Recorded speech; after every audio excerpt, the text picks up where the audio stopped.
Hallelujah. खुदावंद दे पवित्र नाम की तारीफ होवे। आओ कढ़ांगे यूहन्ना 6:66। यूहन्ना 6:66 विच लिखिया है, यूहन्ना 6:66 विच लिखिया है, इस गल तो उसदे चेलियां विचों बहुते पिछां नूं फिर गए अते मुड़ उसदे नाल ना चले। उपरंत यीशु ने उन्हां 12 नूं आख्या कि तुसीं भी जाना चाहुंदे हो? शमौन पतरस ने उसनूं उत्तर दिता, प्रभु जी असीं किस दे कोल जाइए? सदीपक जीवन दीआं गल्लां तां तेरे कोल हन, और असां तां निश्चा कीती अते जाणिया है कि तू खुदा दा पवित्र पुरख है। यीशु ने उन्हां नूं अग्गेों आख्या कि मैं तुसां 12 नूं नहीं चुनिया? खुदा दे पवित्र नाम की तारीफ होवे। असीं खुदा दा वचन पढ़िया है, उस दा धन्नवाद करते हाँ। हालेलुया। धन्नवाद प्यारे प्रभु यीशु मसीह तेरे पढ़े हुए वचन दे लई। सचमुच मेरे महान पिता, तेरे चुने हुए खुदा बंदा कदे भी तेनू छड्ड के नहीं जाते प्रभु जी, लेकिन शरीरक मनुख खुदा बंदा तेनू छड्ड के चले जाते हैं खुदाबंद, क्योंकि शरीरक मनुख तेरे नाल चल नहीं सकता मेरे महान पिता। ये सेवकाई शरीरक मनुखा की नहीं है खुदा बंदा। प्रभु यीशु मसीह वो आत्मा दे नाल भरे हुए लोगों की सेवकाई है जिन्हां ने मेरे महान पिता तेरे लिए, तेरे वचनां दे लई प्रभु जी इस संसार का त्याग कर दिता। लेकिन जिहड़ा मनुख पिछे मुड़ के वेखदा है प्रभु जी, मेरे महान पिता तेरे योग नहीं है खुदाबंद। प्रभु यीशु मसीह तेरा वचन दसदा है, जिहड़ा मनुख पिछे मुड़ के वेखे वो कदे भी तेनू प्रसन्न नहीं कर सकता। सचमुच मेरे महान पिता, ये सेवकाई उन्हां आत्मा दे नाल भरे हुए लोगों की है प्रभु जी, जो खुदाबंद तेरे वचन दे लई प्रभु यीशु मसीह वड्डे वड्डे त्याग कर दिंदे हन खुदाबंदा। प्रभु यीशु मसीह मैं तेरा धन्नवाद करदा हां प्रभु जी। असीं भी खुदाबंद प्रभु यीशु मसीह तेरी सेवकाई विच हां प्रभु यीशु मसीह, वो मेरे महान पिता जो कि आत्मा नाल भरी हुई सेवकाई है प्रभु जी, दुल्हन दी सेवकाई है खुदाबंदा।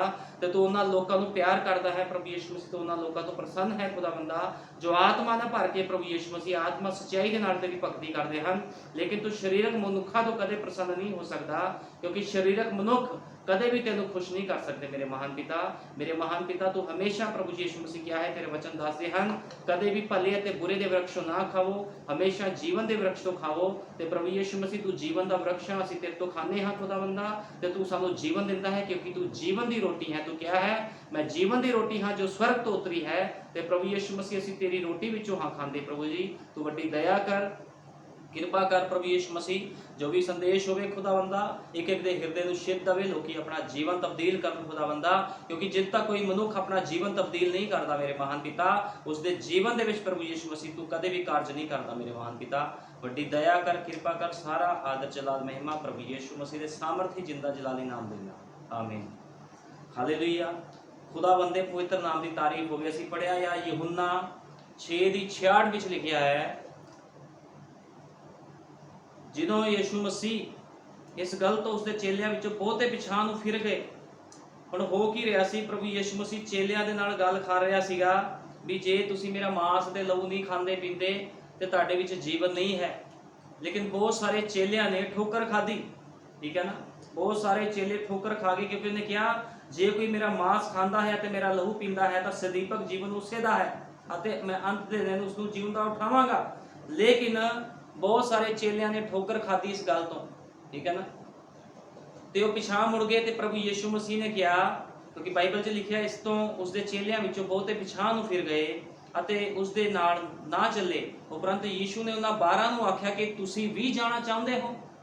ਜਿਹੜੇ 12 चेले ਉਹਦੇ ਨਾਲ ਚੱਲ ਰਹੇ ਸੀ ਸੇਵਕਾਈ ਵਿੱਚ, प्रभु कहता कि तुसी भी जाना चाहते हो।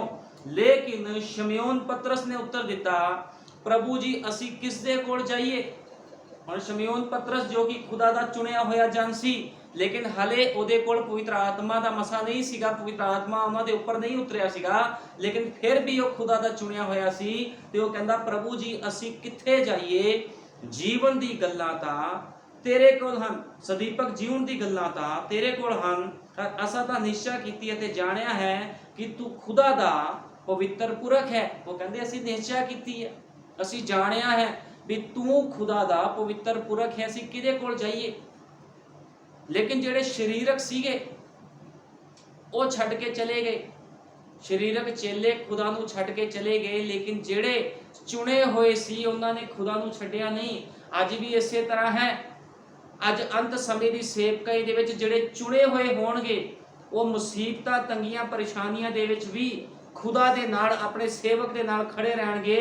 लेकिन जिहड़े ਢੋਂਗੀ ਵਿਸ਼ਵਾਸੀ ਹੋਣਗੇ ਉਸ ਚਰਚ ਨੂੰ ਛੱਡ ਕੇ, ਖੁਦਾ ਨੂੰ ਛੱਡ ਕੇ ਚਲੇ ਜਾਣਗੇ, ਕਿਉਂਕਿ ਇਹੀ ਬਾਈਬਲ ਬਿਆਨ ਕਰਦੀ ਹੈ।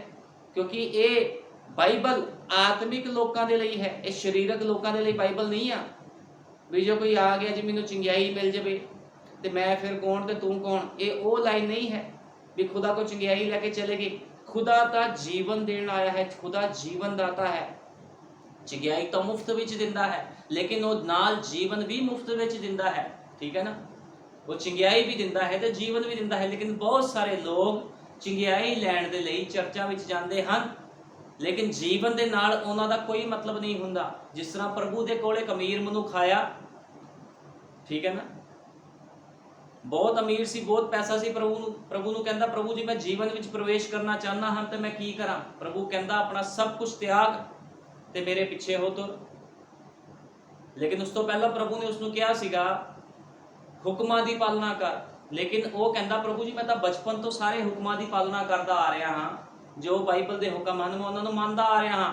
ਤੇ ਪ੍ਰਭੂ ਕਹਿੰਦਾ ਤੇਰੇ ਵਿੱਚ ਇੱਕ ਗੱਲ ਦਾ ਘਾਟਾ ਹੈ, ਆਪਣਾ ਸਭ ਕੁਝ ਕੰਗਾਲਾਂ ਨੂੰ ਵੇਚ ਤੇ ਮੇਰੇ ਪਿੱਛੇ ਹੋ ਤੁਰ। ਹੁਣ ਉਹ ਪ੍ਰਭੂ ਦੇ ਕੋਲ ਆਇਆ ਜੀਵਨ ਦੇ ਲਈ, ਵੀ ਮੈਨੂੰ ਜੀਵਨ ਚਾਹੀਦਾ, ਮੈਂ ਤੇਰੇ ਨਾਲ ਰਾਜ ਕਰਨਾ ਚਾਹਨਾ, ਲੇਕਿਨ ਖੁਦਾ ਦੀ ਆਗਿਆਕਾਰੀ ਨਹੀਂ ਸੀ ਕਰਨਾ ਚਾਹੁੰਦਾ। ਰਾਜ ਕਰਨਾ ਚਾਹੁੰਦਾ ਸੀਗਾ ਲੇਕਿਨ ਖੁਦਾ ਦੀ ਆਗਿਆਕਾਰੀ ਨਹੀਂ ਸੀ ਕਰਨਾ ਚਾਹੁੰਦਾ। ਇਸੇ ਤਰ੍ਹਾਂ ਅੱਜ ਬਹੁਤ ਸਾਰੇ ਲੋਕ ਹਨ ਜਿਹੜੇ ਚਾਹੁੰਦੇ ਹਨ ਵੀ ਅਸੀਂ ਰੈਪਚਰ ਵਿੱਚ ਚਲੇ ਜਾਈਏ, ਲੇਕਿਨ ਕਰਨਾ ਕੁਝ ਨਹੀਂ ਹੈ ਖੁਦਾ ਦੇ ਲਈ। ਨਾ ਆਪਣਾ ਸੁਭਾਅ ਬਦਲਣਾ ਹੈ, ਨਾ ਆਪਣਾ ਜੀਵਨ ਬਦਲਣਾ ਹੈ, ਨਾ ਆਪਣੀਆਂ ਆਦਤਾਂ ਬਦਲਣੀਆਂ ਹਨ, ਲੇਕਿਨ ਚਾਹੁੰਦੇ ਹਨ ਵੀ ਅਸੀਂ ਖੁਦਾ ਦੇ ਨਾਲ ਉਠਾਏ ਜਾਈਏ। ਖੁਦਾਵੰਦ ਇਹੋ ਜਿਹੇ ਲੋਕਾਂ ਨੂੰ ਪਸੰਦ ਨਹੀਂ ਕਰਦਾ। ਤੇ ਪ੍ਰਭੂ ਨੇ ਕਿਹਾ ਤੇਰੇ 'ਚ ਇੱਕੋ ਹੀ ਗੱਲ ਦਾ ਘਾਟਾ ਹੈ, ਆਪਣਾ ਸਭ ਕੁਝ ਕੰਗਾਲਾਂ ਨੂੰ ਵੇਚ ਤੇ ਮੇਰੇ ਪਿੱਛੇ ਹੋ ਤੁਰ। ਹੁਣ ਸਭ ਤੋਂ ਵੱਡੀ ਦਾਤ ਪ੍ਰਭੂ ਨੂੰ ਦੇ ਰਿਹਾ ਸੀ ਵੀ ਮੇਰੇ ਪਿੱਛੇ ਹੋ ਤੁਰ। ਖੁਦਾਵੰਦ ਖੁਦਾ ਕਿਸੇ ਨੂੰ ਕਵੇ ਮੇਰੇ ਪਿੱਛੇ ਹੋ ਤੁਰ, ਤੇ ਇਸ ਤੋਂ ਵੱਡੀ ਮੈਂ ਕਹਿੰਦਾ ਕੋਈ ਗੱਲ ਨਹੀਂ ਹੋ ਸਕਦੀ ਵੀ ਖੁਦਾ ਕਿਸ ਨੂੰ ਕਹਿ ਰਿਹਾ ਹੋਵੇ ਵੀ ਮੇਰੇ ਪਿੱਛੇ ਹੋ ਤੁਰ, ਮੇਰੇ ਪਿੱਛੇ ਚੱਲ। ਇਸ ਤੋਂ ਵੱਡੀ ਕੋਈ ਬਰਕਤ ਨਹੀਂ ਹੈ। ਲੇਕਿਨ ਉਸਨੇ ਸਭ ਤੋਂ ਵੱਡੀ ਬਰਕਤ ਗਵਾ ਦਿੱਤੀ ਕੁਝ ਕਾਗਜ਼ਾਂ ਪਿੱਛੇ, ਕੁਝ ਨੋਟਾਂ ਪਿੱਛੇ, ਕੁਝ ਪੈਸਿਆਂ ਪਿੱਛੇ। ਕਿਉਂਕਿ ਬਾਈਬਲ ਬਿਆਨ ਕਰਦੀ ਹੈ ਉਹ ਬਹੁਤ ਅਮੀਰ ਸੀਗਾ, ਠੀਕ ਹੈ, ਤੇ ਉਹ ਪਿੱਛੇ ਮੁੜ ਗਿਆ, ਉਦਾਸ ਹੋਇਆ ਤੇ ਪਿੱਛੇ ਮੁੜ ਕੇ ਚਲਾ ਗਿਆ। ਠੀਕ ਹੈ, ਕਿਉਂਕਿ ਉਹ ਪੈਸੇ ਨੂੰ ਤਿਆਗਣਾ ਨਹੀਂ ਸੀ ਚਾਹੁੰਦਾ, ਸਰੀਰਕ ਕੰਮਾਂ ਨੂੰ ਤਿਆਗਣਾ ਨਹੀਂ ਸੀ ਚਾਹੁੰਦਾ, ਲੇਕਿਨ ਖੁਦਾ ਦੇ ਕੋਲੋਂ ਰਾਜ ਭਾਲ ਰਿਹਾ ਸੀਗਾ ਵੀ ਮੈਂ ਵੀ ਸਵਰਗੀ ਰਾਜ ਵਿੱਚ ਜਾਵਾਂ। ਠੀਕ ਹੈ ਨਾ, ਖੁਦਾ ਦੇ ਰਾਜ ਵਿੱਚ ਦਾਖਲ ਹੋ ਜਾਵਾਂ, ਲੇਕਿਨ ਤਿਆਗ ਜੀਵਨ ਵਿੱਚ ਨਹੀਂ ਸੀ ਕਰਨਾ ਚਾਹੁੰਦਾ। ਇਸੇ ਤਰ੍ਹਾਂ ਬਹੁਤ ਸਾਰੇ ਲੋਕ ਸਰੀਰ ਦੇ ਨਾਲ ਭਰੇ ਹੋਏ ਹਨ, ਸੋਚਦੇ ਹਨ ਕੁਝ ਕਰਨਾ ਨਾ ਪਵੇ ਲੇਕਿਨ ਰੈਪਚਰ ਸਾਡਾ ਹੋ ਜਾਵੇ। ਇਦਾਂ ਰੈਪਚਰ ਨਹੀਂ ਹੋਣ ਲੱਗਾ ਕਿਸੇ ਦਾ ਵੀ। ਰੈਪਚਰ ਚੁਣੇ ਹੋਏ ਦਾ ਹੋਵੇਗਾ ਤੇ ਚੁਣੇ ਹੋਏ ਮਨੁੱਖ ਨੂੰ ਸਿਖਾਉਣ ਦੀ ਲੋੜ ਵੀ ਨਹੀਂ ਪੈਂਦੀ ਵੀ ਤੂੰ ਆਹ ਕੰਮ ਏਦਾਂ ਕਰ, ਆਹ ਕੰਮ ਏਦਾਂ ਕਰ। ਚੁਣਿਆ ਹੋਇਆ ਖੁਦ ਹੀ ਕਾਰਜਾਂ ਨੂੰ ਕਰਦਾ ਹੈ। ਠੀਕ ਹੈ ਨਾ, ਇੱਥੇ ਲੋਕਾਂ ਨੂੰ ਸਮਝਾਓ ਤੁਸੀਂ ਖੁਦਾ ਲਈ ਕੁਝ ਕਰੋ, ਉਹ ਫਿਰ ਢੀਠ ਹੋਏ ਰਹਿੰਦੇ ਆ। ਲੇਕਿਨ ਜਿਹੜਾ ਆਤਮਿਕ ਮਨੁੱਖ ਹੈ, ਜਿਹਦੇ ਨਾਲ ਖੁਦਾਵੰਦ ਗੱਲਾਂ ਕਰਦਾ ਹੋਵੇ, ਜਿਹੜਾ ਪਵਿੱਤਰ ਆਤਮਾ ਦੇ ਨਾਲ ਭਰਿਆ ਹੋਇਆ ਹੋਵੇ, ਉਹਨੂੰ ਦੱਸਣ ਦੀ ਲੋੜ ਨਹੀਂ ਪੈਂਦੀ ਵੀ ਤੂੰ ਆਪਣਾ ਜੀਵਨ ਕਿੱਦਾਂ ਤਬਦੀਲ ਕਰਨਾ, ਆਪਣੀ ਆਦਤਾਂ ਕਿੱਦਾਂ ਤਬਦੀਲ ਕਰਨੀਆਂ। ਠੀਕ ਆ, ਉਹਨੂੰ ਦੱਸਣ ਦੀ ਲੋੜ ਨਹੀਂ ਪੈਂਦੀ। ਪਵਿੱਤਰ ਆਤਮਾ ਖੁਦ ਉਸ ਬੰਦੇ ਦੀ, ਉਸ ਭੈਣ ਭਾਈ ਦੀ ਅਗਵਾਈ ਕਰਦਾ ਹੈ। ਲੇਕਿਨ ਸਰੀਰ ਨਾਲ ਭਰਿਆ ਹੋਇਆ ਮਨੁੱਖ ਕਦੇ ਵੀ ਆਪਣੇ ਆਪ ਨੂੰ ਬਦਲਦਾ ਨਹੀਂ ਹੈ, ਕਿਉਂਕਿ ਉਹ ਸਰੀਰਕ ਹੈ। ਠੀਕ ਹੈ, ਤੇ ਸਰੀਰਕ ਮਨੁੱਖ ਕਦੇ ਵੀ ਖੁਦਾ ਨੂੰ ਖੁਸ਼ ਨਹੀਂ ਕਰ ਸਕਦਾ। ਲੇਕਿਨ ਇੱਥੇ ਚੇਲੇ ਨੇ ਕਿਹਾ, ਸ਼ਮੂਏਲ ਪਤਰਸ ਨੇ ਕਿਹਾ, ਪ੍ਰਭੂ ਜੀ ਸਦੀਪਕ ਜੀਵਨ ਦੀ ਗੱਲਾਂ ਤਾਂ ਤੇਰੇ ਕੋਲ ਹਨ, ਅਸੀਂ ਕਿੱਥੇ ਜਾਈਏ। ਤੇ ਪ੍ਰਭੂ ਨੇ ਕਿਹਾ, ਯੀਸ਼ੂ ਨੇ ਉਹਨਾਂ ਨੂੰ ਅੱਗੇ ਆਖਿਆ ਕਿ ਮੈਂ ਤੁਸਾਂ 12 ਨੂੰ ਨਹੀਂ ਚੁਣਿਆ। ਉਹ ਕਹਿੰਦਾ ਕਿ ਮੈਂ ਤੁਹਾਨੂੰ 12 ਨੂੰ ਨਹੀਂ ਚੁਣਿਆ, ਖੁਦਾਵੰਦ ਨੇ ਉਹਨਾਂ 12 ਨੂੰ ਚੁਣਿਆ ਸੀਗਾ। ਲੇਕਿਨ ਪ੍ਰਭੂ ਨੇ ਕਿਹਾ ਤੁਹਾਡੇ ਵਿੱਚੋਂ ਇੱਕ ਜਣਾ ਸ਼ੈਤਾਨ ਹੈ। ਇਹ ਉਸਨੇ ਸ਼ਮੂਏਲ ਇਸਕਰਿਓਤੀ ਦੇ ਪੁੱਤਰ ਯਹੂਦਾ ਦੇ ਵਿਖੇ ਆਖਿਆ, ਕਿਉਂਕਿ ਉਹ ਉਸ ਨੂੰ ਫੜਾਉਣਾ ਚਾਹੁੰਦਾ ਅਤੇ ਉਹਨਾਂ 12 ਵਿੱਚੋਂ ਇੱਕ ਸੀ। ਹੁਣ ਪ੍ਰਭੂ ਨੂੰ ਵੀ ਪਤਾ ਸੀਗਾ ਵੀ ਇਹ ਮੈਨੂੰ ਫੜਾਉਣਾ ਚਾਹੁੰਦਾ ਹੈ, ਲੇਕਿਨ ਪ੍ਰਭੂ ਉਸ ਨੂੰ ਸਹਿਨ ਕਰ ਰਿਹਾ ਸੀਗਾ।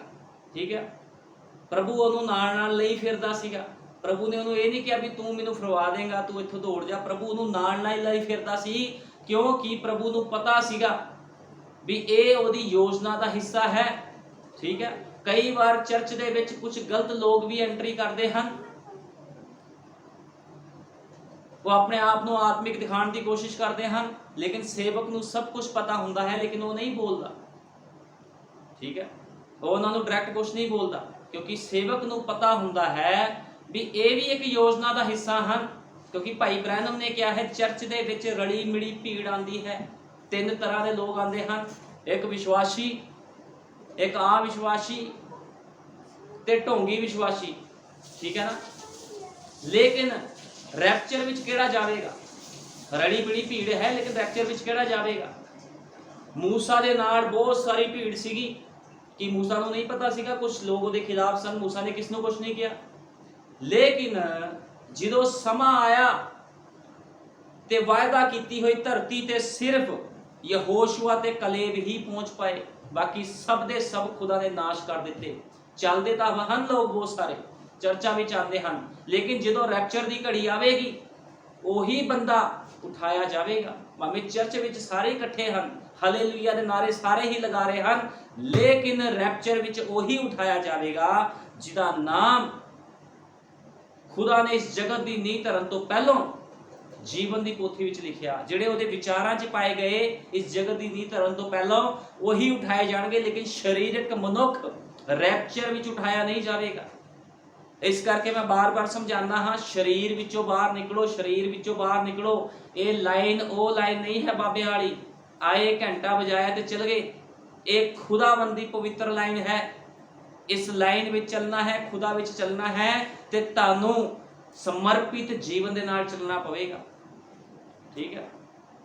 ਅਸੀਂ ਬਾਈਬਲ 'ਚ ਸਟੋਰੀ ਪੜ੍ਹੀ ਆ, ਇੱਕ ਕਹਾਣੀ ਅਸੀਂ ਬਾਈਬਲ 'ਚ ਪੜ੍ਹੀ ਆ। ਇੱਕ ਅਮੀਰ ਮਨੁੱਖ ਸੀਗਾ, ਇੱਕ ਪਾਸੇ ਲਾਜ਼ਰ ਸੀਗਾ, ਤੇ ਅਮੀਰ ਮਨੁੱਖ ਬਹੁਤ ਸਾਰਾ ਵਧੀਆ ਖਾਣਾ ਪੀਣਾ ਖਾਂਦਾ ਸੀਗਾ, ਲੇਕਿਨ ਜਦੋਂ ਨਰਕ ਵਿੱਚ ਗਿਆ ਤੇ ਪਾਣੀ ਦੀ ਬੂੰਦ ਨੂੰ ਵੀ ਤਰਸਦਾ ਸੀਗਾ, ਕਿਉਂਕਿ ਉਹ ਸਰੀਰ ਦੇ ਨਾਲ ਭਰਿਆ ਹੋਇਆ ਸੀਗਾ।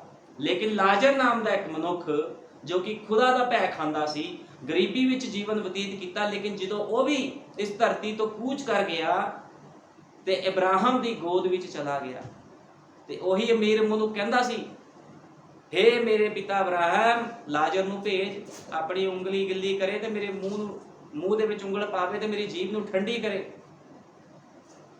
ਠੀਕ ਹੈ। ਤੇ ਤੁਸੀਂ ਦੇਖੋ ਕਿਸ ਤਰ੍ਹਾਂ ਇੱਕ ਸਰੀਰਕ ਮਨੁੱਖ ਸਰੀਰਕ ਕੰਮਾਂ ਦੇ ਵਿੱਚ ਇੰਨਾ ਉਲਝ ਜਾਂਦਾ ਹੈ, ਉਹ ਇਹ ਵੀ ਭੁੱਲ ਜਾਂਦਾ ਹੈ ਵੀ ਕਦੇ ਨਾ ਕਦੇ ਉਹਦਾ ਐਂਡ ਹੋਣਾ ਹੈ ਤੇ ਉਹਨੇ ਇਸ ਧਰਤੀ ਤੋਂ ਚਲਾਣਾ ਕਰ ਜਾਣਾ ਹੈ, ਤੇ ਅੱਗੇ ਜਾ ਕੇ ਉਹਦੇ ਨਾਲ ਕੀ ਕੁਝ ਹੋਵੇਗਾ ਉਹਨੂੰ ਕੁਝ ਨਹੀਂ ਪਤਾ ਹੁੰਦਾ, ਠੀਕ ਹੈ ਨਾ। ਇਸ ਕਰਕੇ ਆਪਣੇ ਆਪ ਨੂੰ ਸਰੀਰਕ ਚੀਜ਼ਾਂ ਤੋਂ ਪਰੇ ਰੱਖੋ ਤੇ ਆਤਮਾ ਦੇ ਨਾਲ ਚੱਲਣ ਦੀ ਕੋਸ਼ਿਸ਼ ਕਰੋ, ਕਿਉਂਕਿ ਸਰੀਰਕ ਮਨਸ਼ਾ ਮੌਤ ਹੈ, ਬਾਈਬਲ ਬਿਆਨ ਕਰਦੀ ਹੈ, ਠੀਕ ਹੈ ਨਾ। ਆਓ ਅਸੀਂ ਕੱਢਾਂਗੇ ਰੋਮੀਆਂ 8 ਅਧਿਆਏ, ਰੋਮੀਆਂ 8 ਅਧਿਆਏ ਵਿੱਚ ਲਿਖਿਆ ਹੈ, ਸੋ ਹੁਣ ਉਹਨਾਂ ਲਈ ਜਿਹੜੇ ਮਸੀਹ ਯਿਸੂ ਵਿੱਚ ਹਨ ਸਜ਼ਾ ਦਾ ਹੁਕਮ ਨਹੀਂ। ਹੁਣ ਬਾਈਬਲ 'ਚ ਲਿਖਿਆ ਹੈ, ਸੋ ਹੁਣ ਉਹਨਾਂ ਉੱਤੇ ਜਿਹੜੇ ਮਸੀਹ ਯਿਸੂ ਵਿੱਚ ਹਨ ਸਜ਼ਾ ਦਾ ਹੁਕਮ ਨਹੀਂ ਹੈ। ਜਿਹੜੇ ਮਸੀਹ ਯਿਸੂ ਦੇ ਵਿੱਚ ਹਨ ਉਹਨਾਂ ਤੇ ਕੋਈ ਵੀ ਸਜ਼ਾ ਦਾ ਹੁਕਮ ਨਹੀਂ। ਤੇ ਅੱਗੇ ਲਿਖਿਆ ਸੀ 5 ਅਧਿਆਏ ਵਿੱਚੋਂ ਪੜ੍ਹ ਲਵਾਂਗੇ, 8 ਦੀ 5 ਵਿੱਚੋਂ ਪੜਾਂਗੇ, ਜਦੋਂ ਰੋਮੀਆਂ 8 ਦੀ 5 ਵਿੱਚੋਂ ਪੜਾਂਗੇ, ਲਿਖਿਆ ਹੈ, ਜਿਹੜੇ ਸਰੀਰਕ ਹਨ ਉਹ ਸਰੀਰ ਦੀਆਂ ਵਸਤਾਂ ਉੱਤੇ, ਪਰ ਜਿਹੜੇ ਆਤਮਕ ਹਨ ਉਹ ਆਤਮਾ ਦੀਆਂ ਵਸਤਾਂ ਉੱਤੇ ਮਨ ਲਾਉਂਦੇ ਹਨ।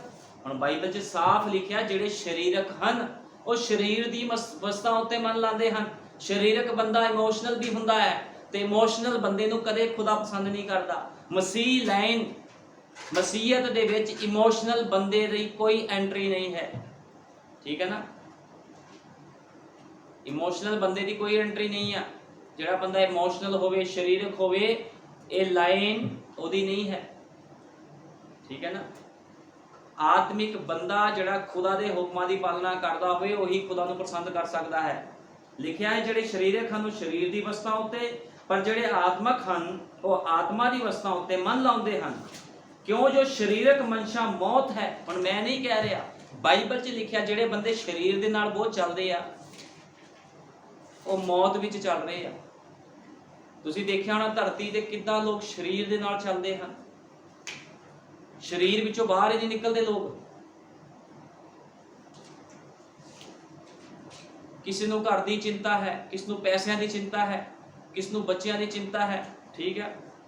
ਸਰੀਰ ਵਿੱਚ ਹੀ ਬੜੇ ਆ, ਕਿਸ ਨੂੰ ਰਿਸ਼ਤੇਦਾਰਾਂ ਦੀ ਚਿੰਤਾ, ਰਿਸ਼ਤੇਦਾਰੀ ਨਹੀਂ ਛੁੱਟਦੇ ਕਈਆਂ ਤੋਂ, ਠੀਕ ਹੈ।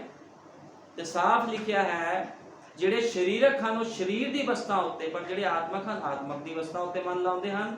ਕਿਉਂ ਜੇ ਸਰੀਰਕ ਮਨਸ਼ਾ ਮੌਤ ਹੈ ਪਰ ਆਤਮਕ ਮਨਸ਼ਾ ਜੀਵਨ ਅਤੇ ਸ਼ਾਂਤੀ ਹੈ। ਸਰੀਰਕ ਮਨਸ਼ਾ ਕੀ ਹੈ? ਜੇ ਕੋਈ ਬੰਦਾ ਸਰੀਰਕ ਹੈ ਤੇ ਉਹ ਮੌਤ ਦੇ ਵਿੱਚ ਚੱਲ ਰਿਹਾ ਹੈ, ਲੇਕਿਨ ਜਿਹੜਾ ਆਤਮਕ ਮਨਸ਼ਾ ਜੀਵਨ ਅਤੇ ਸ਼ਾਂਤੀ ਹੈ, ਜਿਹੜਾ ਆਤਮਾ ਦੇ ਨਾਲ ਚੱਲ ਰਿਹਾ ਹੈ, ਉਹਦੇ ਜੀਵਨ ਦੇ ਵਿੱਚ ਸ਼ਾਂਤੀ ਬਣੀ ਰਹਿੰਦੀ ਹੈ, ਕਿਉਂਕਿ ਸ਼ਾਂਤੀ ਦਾ ਦਾਤਾ ਪ੍ਰਭੂ ਯਿਸੂ ਮਸੀਹ ਉਹਨਾਂ ਦੇ ਜੀਵਨ ਦੇ ਵਿੱਚ ਹੁੰਦਾ ਹੈ। ਲੇਕਿਨ ਸਰੀਰਕ ਬੰਦਾ ਚਿੰਤਾ ਵਿੱਚ ਪਿਆ ਰਹਿੰਦਾ ਹੈ, ਘਰ ਦੀ ਚਿੰਤਾ, ਬੱਚਿਆਂ ਦੀ ਚਿੰਤਾ ਹੈ, ਰੋਟੀ ਪਾਣੀ ਦੀ ਚਿੰਤਾ, ਮਤਲਬ ਕਾਦੀ ਚਿੰਤਾ ਨੂੰ ਪਈ ਰਹਿੰਦੀ, ਰਿਸ਼ਤੇਦਾਰੀਆਂ ਦੀ ਚਿੰਤਾ, ਉਹਦਾ ਵਿਆਹ ਆ ਗਿਆ, ਉੱਥੇ ਜਾਣਾ, ਇਹ ਕਰਨਾ, ਉਹ ਮਰ ਗਿਆ, ਇੱਥੇ ਉਹ ਉਲਝਿਆ ਰਹਿੰਦਾ ਹੈ।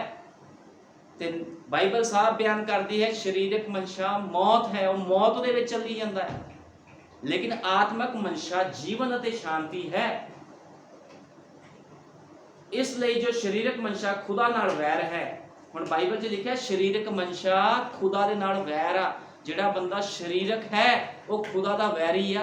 ਹੁਣ ਲੋਕ ਕਹਿੰਦੇ ਲੈ ਜੀ ਅਸੀਂ ਰਿਸ਼ਤੇਦਾਰੀ ਛੱਡ ਦਈਏ, ਅਸੀਂ ਪੈਸਾ ਧੇਲਾ ਛੱਡ ਦਈਏ, ਤੇ ਪ੍ਰਭੂ ਕਹਿੰਦਾ ਹੈ ਸਾਫ਼ ਲਿਖਿਆ ਜਿਹੜੇ ਸਰੀਰਕ ਹਨ ਉਹ ਖੁਦਾ ਨੂੰ ਪ੍ਰਸੰਨ ਨਹੀਂ ਕਰ ਸਕਦੇ। ਸਾਫ਼ ਖੁਦਾਵੰਦ ਕਹਿ ਰਿਹਾ ਹੈ, ਖੁਦਾ ਦਾ ਵਚਨ ਸਾਫ਼ ਕਹਿ ਰਿਹਾ ਹੈ ਸਰੀਰਕ ਮਨਸ਼ਾ ਖੁਦਾ ਨਾਲ ਵੈਰ ਹੈ। ਕਿਉਂ ਜੋ ਉਹ ਖੁਦਾ ਦੀ ਸ਼ਰ੍ਹਾ ਦੇ ਅਧੀਨ ਨਹੀਂ ਅਤੇ ਨਾ ਹੀ ਹੋ ਸਕਦੀ ਹੈ। ਪਰ ਜਿਹੜੇ ਸਰੀਰਕ ਹਨ ਉਹ ਖੁਦਾ ਨੂੰ ਪ੍ਰਸੰਨ ਨਹੀਂ ਕਰ ਸਕਦੇ। ਸਰੀਰਕ ਬੰਦਾ ਖੁਦਾ ਨੂੰ ਪ੍ਰਸੰਨ ਨਹੀਂ ਕਰ ਸਕਦਾ ਕਦੇ ਵੀ। ਜਿੰਨਾ ਮਰਜ਼ੀ ਕੋਈ ਚਰਚ ਵਿੱਚ ਆਵੇ, ਹਾਲੇਲੂਇਆ ਦੇ ਨਾਰੇ ਲਗਾਵੇ, ਜੇ ਉਹ ਬੰਦਾ ਸਰੀਰਕ ਹੈ ਖੁਦਾ ਨੂੰ ਕਦੇ ਪ੍ਰਸੰਨ ਨਹੀਂ ਕਰ ਸਕਦਾ। ਠੀਕ ਹੈ, ਬਾਈਬਲ 'ਚ ਸਾਫ਼ ਬਿਆਨ ਕੀਤਾ ਹੈ। ਇੱਥੇ ਲੋਕ ਕਹਿੰਦੇ ਲੈ ਜੀ ਹੁਣ ਅਸੀਂ ਆਪਣੇ ਰਿਸ਼ਤੇਦਾਰੀ ਛੱਡ ਦਈਏ, ਹੈ ਸੰਸਾਰ 'ਚ ਕਿੱਦਾਂ ਜੀਵਾਂਗੇ। ਤੇ ਏਲੀਆ ਨਬੀ ਕਹਿੰਦਾ ਹੈ ਜਾਂ ਤਾਂ ਬਾਲ ਦੀ ਉਪਾਸਨਾ ਜਾਂ ਫਿਰ ਖੁਦਾਵੰਦ ਮੇਰੇ ਖੁਦਾ ਦੀ ਉਪਾਸਨਾ ਕਰੋ। ਜਾਂ ਤਾਂ ਸੰਸਾਰ ਦੀ ਉਪਾਸਨਾ ਕਰ ਲਓ, ਰਿਸ਼ਤੇਦਾਰਾਂ ਦੀ ਉਪਾਸਨਾ ਕਰ ਲਓ, ਪੈਸੇ ਦੀ ਉਪਾਸਨਾ ਕਰ ਲਓ, ਜਾਂ ਫਿਰ ਖੁਦਾ ਦੀ ਉਪਾਸਨਾ। ਖੁਦਾਵੰਦ ਪਹਿਲ ਮੰਗਦਾ ਹੈ, ਖੁਦਾਵੰਦ ਕਦੇ ਵੀ ਝੂਠ ਨਹੀਂ ਮੰਗਦਾ। ਠੀਕ ਹੈ ਨਾ, ਖੁਦਾਵੰਦ ਨੂੰ ਹਮੇਸ਼ਾ ਪਹਿਲਾ ਸਥਾਨ ਚਾਹੀਦਾ ਹੈ, ਤੇ ਪਹਿਲਾ ਸਥਾਨ ਉਸਨੂੰ ਆਤਮਿਕ ਮਨੁੱਖ ਦੇ ਸਕਦਾ ਹੈ। ਸਰੀਰਕ ਬੰਦਾ, ਸਰੀਰਕ ਭੈਣ ਭਾਈ ਕਦੇ ਵੀ ਖੁਦਾ ਨੂੰ ਪਹਿਲ ਨਹੀਂ ਦੇਵੇਗਾ। ਉਹ ਪਹਿਲ ਦੇਵੇਗਾ ਸੰਸਾਰ ਨੂੰ, ਵਿਆਹਾਂ ਸ਼ਾਦੀਆਂ ਨੂੰ। ਠੀਕ ਆ, ਕਿਤੇ ਕੋਈ ਮਰ ਗਿਆ ਉੱਥੇ ਜਾਣਾ ਹੈ ਜੀ, ਸੰਡੇ ਚਰਚ ਨਹੀਂ ਆਣਾ। ਇਹ ਸਰੀਰਕ ਮਨਸ਼ਾ ਹੈ ਤੇ ਸਰੀਰਕ ਮਨਸ਼ਾ ਮੌਤ ਹੈ। ਠੀਕ ਹੈ ਨਾ, ਖੁਦਾਵੰਦ ਕਦੇ ਵੀ ਬੱਜ ਨਹੀਂ ਲੈਂਦਾ। ਬਾਈਬਲ 'ਚ ਸਾਫ਼ ਲਿਖਿਆ ਹੈ ਬੱਜ ਤੋਂ ਰਹਿਤ ਤੁਸੀਂ ਉਸਨੂੰ ਚੜਾਉਣਾ ਹੈ ਜੋ ਚੜਾਉਣਾ ਹੈ। ਲੇਕਿਨ ਅੱਜ ਅਸੀਂ ਵੇਖਦੇ ਹਾਂ ਲੋਕ ਬੱਜ ਚੜਾਉਣ ਦੀ ਕੋਸ਼ਿਸ਼ ਕਰਦੇ ਹਨ। ਖੁਦਾਵੰਦ ਬੱਜ ਨਹੀਂ ਲੈਂਦਾ। ਬੱਜ ਦਾ ਮਤਲਬ ਹੁੰਦਾ ਹੈ ਖੁਦਾਵੰਦ ਝੂਠ ਨਹੀਂ ਲੈਂਦਾ ਕਦੇ ਵੀ। ਠੀਕ ਹੈ, ਖੁਦਾਵੰਦ ਨੂੰ ਹਿਰਦੇ ਤੋਂ ਜੋ ਚਾਹੀਦਾ ਹੈ ਖੁਦਾਵੰਦ ਹਿਰਦੇ ਤੋਂ ਲੈਂਦਾ ਹੈ। ਠੀਕ ਹੈ ਨਾ, ਜੋ ਬੰਦਾ ਹਿਰਦੇ ਤੋਂ ਉਸਨੂੰ ਦਿੰਦਾ ਹੈ ਖੁਦਾਵੰਦ ਉਹਦੀ ਭੇਟ ਨੂੰ ਸਵੀਕਾਰ ਕਰਦਾ ਹੈ। ਲੇਕਿਨ ਜੇ ਕੋਈ ਬੱਜ ਚੜਾਉਂਦਾ ਹੈ ਖੁਦਾ ਨੂੰ ਤੇ ਖੁਦਾ ਉਹਨੂੰ ਐਕਸੈਪਟ ਨਹੀਂ ਕਰਦਾ। ਕੈਨ ਖੁਦਾ ਨੂੰ ਬੱਜ ਚੜਾਉਣ ਗਿਆ ਸੀਗਾ, ਠੀਕ ਹੈ ਨਾ, ਤੇ ਖੁਦਾ ਨੇ ਉਹਦੀ ਭੇਟ ਸਵੀਕਾਰ ਨਹੀਂ ਕੀਤੀ। ਖੁਦਾ ਬੱਜ ਨੂੰ ਸਵੀਕਾਰ ਨਹੀਂ ਕਰਦਾ। ਲੇਕਿਨ ਜਦੋਂ ਹਾਬਲ ਨੇ ਖੁਦਾ ਨੂੰ ਭੇਟ ਚੜਾਈ ਤੇ ਖੁਦਾ ਨੇ ਹਾਬਲ ਦੀ ਭੇਟ ਨੂੰ ਸਵੀਕਾਰ ਕੀਤਾ, ਕਿਉਂਕਿ ਹਾਬਲ ਖੁਦਾ ਦੇ ਪ੍ਰਕਾਸ਼ਨ ਦੇ ਨਾਲ ਉਸ ਨੂੰ ਚੜਾ ਰਿਹਾ ਸੀਗਾ। ਖੁਦਾਵੰਦ ਪ੍ਰਕਾਸ਼ਨ ਦੇ ਨਾਲ ਉਸ ਭੇਟ ਨੂੰ ਸਵੀਕਾਰ ਕਰ ਰਿਹਾ ਸੀਗਾ। ਲੇਕਿਨ ਕੈਨ ਦੀ ਭੇਟ ਬਿਨਾਂ ਪ੍ਰਕਾਸ਼ਨ ਤੋਂ ਸੀ, ਕਿਉਂਕਿ ਉਹ ਆਪਣੇ ਪਿਤਾ ਸ਼ੈਤਾਨ ਤੋਂ ਸੀ, ਇੱਕ ਸਰੀਰਕ ਮਨੁੱਖ ਸੀਗਾ। ਇਸ ਕਰਕੇ ਖੁਦਾ ਨੇ ਉਹਦੀ ਭੇਟ ਨੂੰ ਸਵੀਕਾਰ ਨਹੀਂ ਕੀਤਾ। ਠੀਕ ਹੈ, ਇਸ ਕਰਕੇ ਜਿਹੜਾ ਬੰਦਾ ਸਰੀਰਕ ਹੈ, ਮੈਂ ਖੁੱਲ ਕੇ ਬੋਲਦਾ, ਜਿਹੜਾ ਬੰਦਾ ਸਰੀਰਕ ਹੈ ਉਹ ਆਪਣੇ ਪਿਤਾ ਸ਼ੈਤਾਨ ਤੋਂ ਹੈ, ਕਿਉਂਕਿ ਸਰੀਰਕ ਬੰਦਾ ਸ਼ੈਤਾਨ ਹੁੰਦਾ ਹੈ। ਠੀਕ ਹੈ, ਜਦੋਂ ਪਤਰਸ ਪਵਿੱਤਰ ਆਤਮਾ ਦੇ ਨਾਲ ਨਹੀਂ ਸੀ ਭਰਿਆ ਤੇ ਪ੍ਰਭੂ ਦੇ ਕੋਲ ਆਇਆ, ਇਮੋਸ਼ਨਲ ਹੋ ਗਿਆ, ਕਹਿੰਦਾ ਪ੍ਰਭੂ ਜੀ ਤੇਰੇ ਨਾਲ ਕਦੇ ਵੀ ਇਸ ਤਰ੍ਹਾਂ ਨਾ ਹੋਵੇ, ਕਿਉਂਕਿ ਪ੍ਰਭੂ ਨੇ ਦੱਸਿਆ ਸੀ ਮੇਰੇ ਨਾਲ ਏਦਾਂ ਹੋਣਾ, ਮੈਨੂੰ ਮਾਰ ਦਿੱਤਾ ਜਾਵੇਗਾ। ਉਹ ਕਹਿੰਦਾ ਪ੍ਰਭੂ ਜੀ ਤੇਰੇ ਨਾਲ ਏਦਾਂ ਕਦੇ ਨਾ ਹੋਵੇ। ਲੇਕਿਨ ਪਤਰਸ ਨੂੰ ਕੀ ਕਿਹਾ ਖੁਦਾਵੰਦ ਨੇ, ਪ੍ਰਭੂ ਯੀਸ਼ੂ ਮਸੀਹ ਨੇ, ਯਹੋਵਾ ਨੇ ਕੀ ਕਿਹਾ? ਉਸਨੇ ਕਿਹਾ ਸ਼ੈਤਾਨ ਮੇਰੇ ਤੋਂ ਪਿੱਛੇ ਹਟ।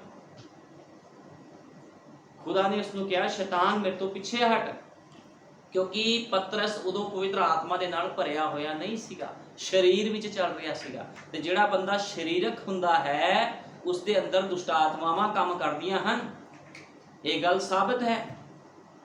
लेकिन जो पतरस के अंदर पेंतेकुस्त के दिन पवित्र आत्मा आया तो बड़े बड़े शैतान उस तो पिछे भजे। इस करके शरीरक बंदे नूं खुदा पसंद नहीं करता। शरीरक हो गया, इमोशनल बंदा हो गया, इहो जिहे लोकां नूं खुदावंद खुदा कदे पसंद नहीं करता। पर तुसी शरीरक नहीं सगों आत्मिक हो। पर तदे जे खुदा दा आत्मा तुहाडे विच वसदा होवे, परंतु जिस दे विच मसीह दा आत्मा नहीं सो उसदा नहीं। बाइबल च साफ लिखिया है, ठीक है ना। कहता जे खुदा दा आत्मा तुहाडे विच वसदा होवे ते तुसी आत्मिक हो, लेकिन जे तुहाडे विच खुदा दा आत्मा नहीं वसदा, लिखिया है पर तुसी शरीरक नहीं सको आत्मिक हो। पर तदे जे खुदा दा आत्मा तुहाडे विच वसदा होवे, परंतु जिस दे विच मसीह दा आत्मा नहीं ओ उसदा नहीं। जे तुहाडे अंदर मसीह दा आत्मा नहीं है, तुहाडे कोल पवित्र आत्मा नहीं है, तुसी ओदे नहीं हो, तुसी भुलेखे विच बैठे हो। फिर बहुत सारे लोग सोचते हो शायद चर्च में जा रहे हैं किते एवें रैप्चर हो जाएगा है, असी गलतियां भी करी जावांगे, शरीर च भी चली जावांगे। लेकिन तुहानूं दस्सिया जिद्दां छाननी लगनी है तो उस छाननी विचों निकलना औखा हो जाना है। खुदा दी छाननी विचों निकलना एक बंदे लिए बहुत औखा हो जाता है। ते खुदावंद साफ कह रहा जिस दे विच मसीह दा आत्मा नहीं वो उसदा नहीं है। जे मसीह दा आत्मा तुहाडे विच नहीं है तो तुसी ओदे नहीं हो। इस करके अपने अपने जीवन की हरेक बंदा जांच करे, भुलेखे विच ना बैठा रहे कि टाइम पास करी जा रहे हैं जी असी हैं। प्रभु बदलाव चाहता है, तुहाडे सुभाव बदलने चाहिए हैं, तुहाडीआं आदतां बदलनियां चाहिए हैं जे तुहाडे अंदर पवित्र आत्मा है, ठीक है। लेकिन जे साडे अंदर उही सुभाव है पुराना, असी अपना सुभाव ही नहीं बदल रहे तो तुहाडे अंदर केड़ा आत्मा है? फिर तुहाडे अंदर कोई भी आत्मा नहीं है खुदा दा। फिर वो शैतान दा आत्मा हो सकता है जिहड़ा तुहाडे सुभाव नूं बदल नहीं दे रहा, तुहाडी आदतां नूं बदल नहीं दे रहा, तुहाडे जीवन च कोई नवा काम नहीं हो पा रहा ते तुसी नवी सृष्टि नहीं हो फिर, ठीक है ना। क्योंकि भाई ब्रैनम ने क्या है, जिहड़ा मनुख पवित्र आत्मा दे नाल भर जांदा है वो नवी सृष्टि है, ठीक है ना।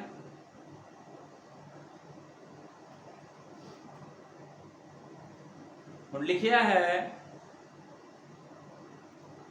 जिन्ने खुदा दे आत्मा की गवाही नाल चलते हैं उही खुदा दे पुत्र हैं। बाइबल च साफ लिखिया रोमिया 8:14 विच लिखिया जिन्ने खुदा दे आत्मा की गवाही नाल चलते हैं उही खुदा दे पुत्र ते धीआं हैं। ओदे आत्मा की गवाही नाल जे तुसी चलते हो तां तुसी ओदे धीआं पुत्र हो। क्यों जो तुहानू गुलामी दा आत्मा नहीं मिलिया। बाइबल च लिखिया क्यों जो तुहानू गुलामी दा आत्मा नहीं मिलिया, जिस करके असी अब्बा हे पिता पुकारते हाँ, वो आत्मा आप साडे आत्मा दे नाल साखी दिंदा है भई असी खुदा दे बालक हाँ, अते जे बालक हाँ तां अधिकारी भी हाँ।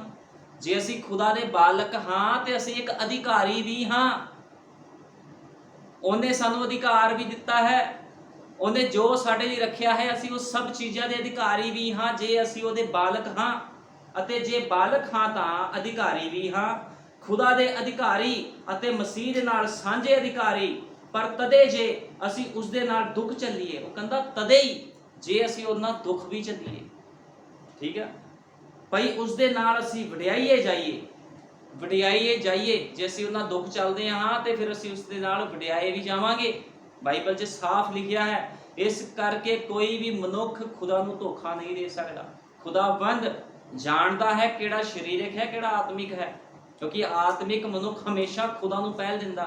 लेकिन शरीरक मनुख की करदा, वो कहूगा नहीं नहीं नहीं नहीं खुदा दे काम तां चली जाने आ, मैं ठेका नहीं लिया कल्ले दे खुदा दे काम दा।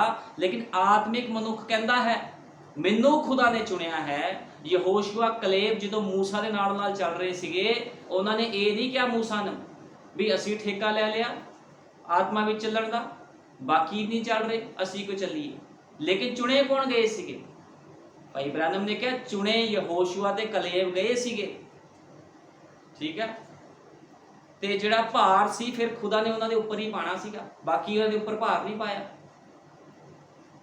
शरदक मेशक अबेदनगो जो अग दी भट्ठी विच गए, बहुत सारे लोग सी, मसीह इजराइली लोग सीगे, सारे झुक गए। ਸ਼ਰਦਕ ਮੇਸ਼ਕ ਅਬੇਦਨਗੋ ਵੀ ਕਹਿ ਸਕਦੇ ਸੀਗੇ ਪ੍ਰਭੂ ਸਾਰੇ ਝੁਕ ਗਏ, ਅਸੀਂ ਕਿਉਂ ਅੱਗ ਦੀ ਭੱਠੀ ਵਿੱਚ ਜਾਈਏ।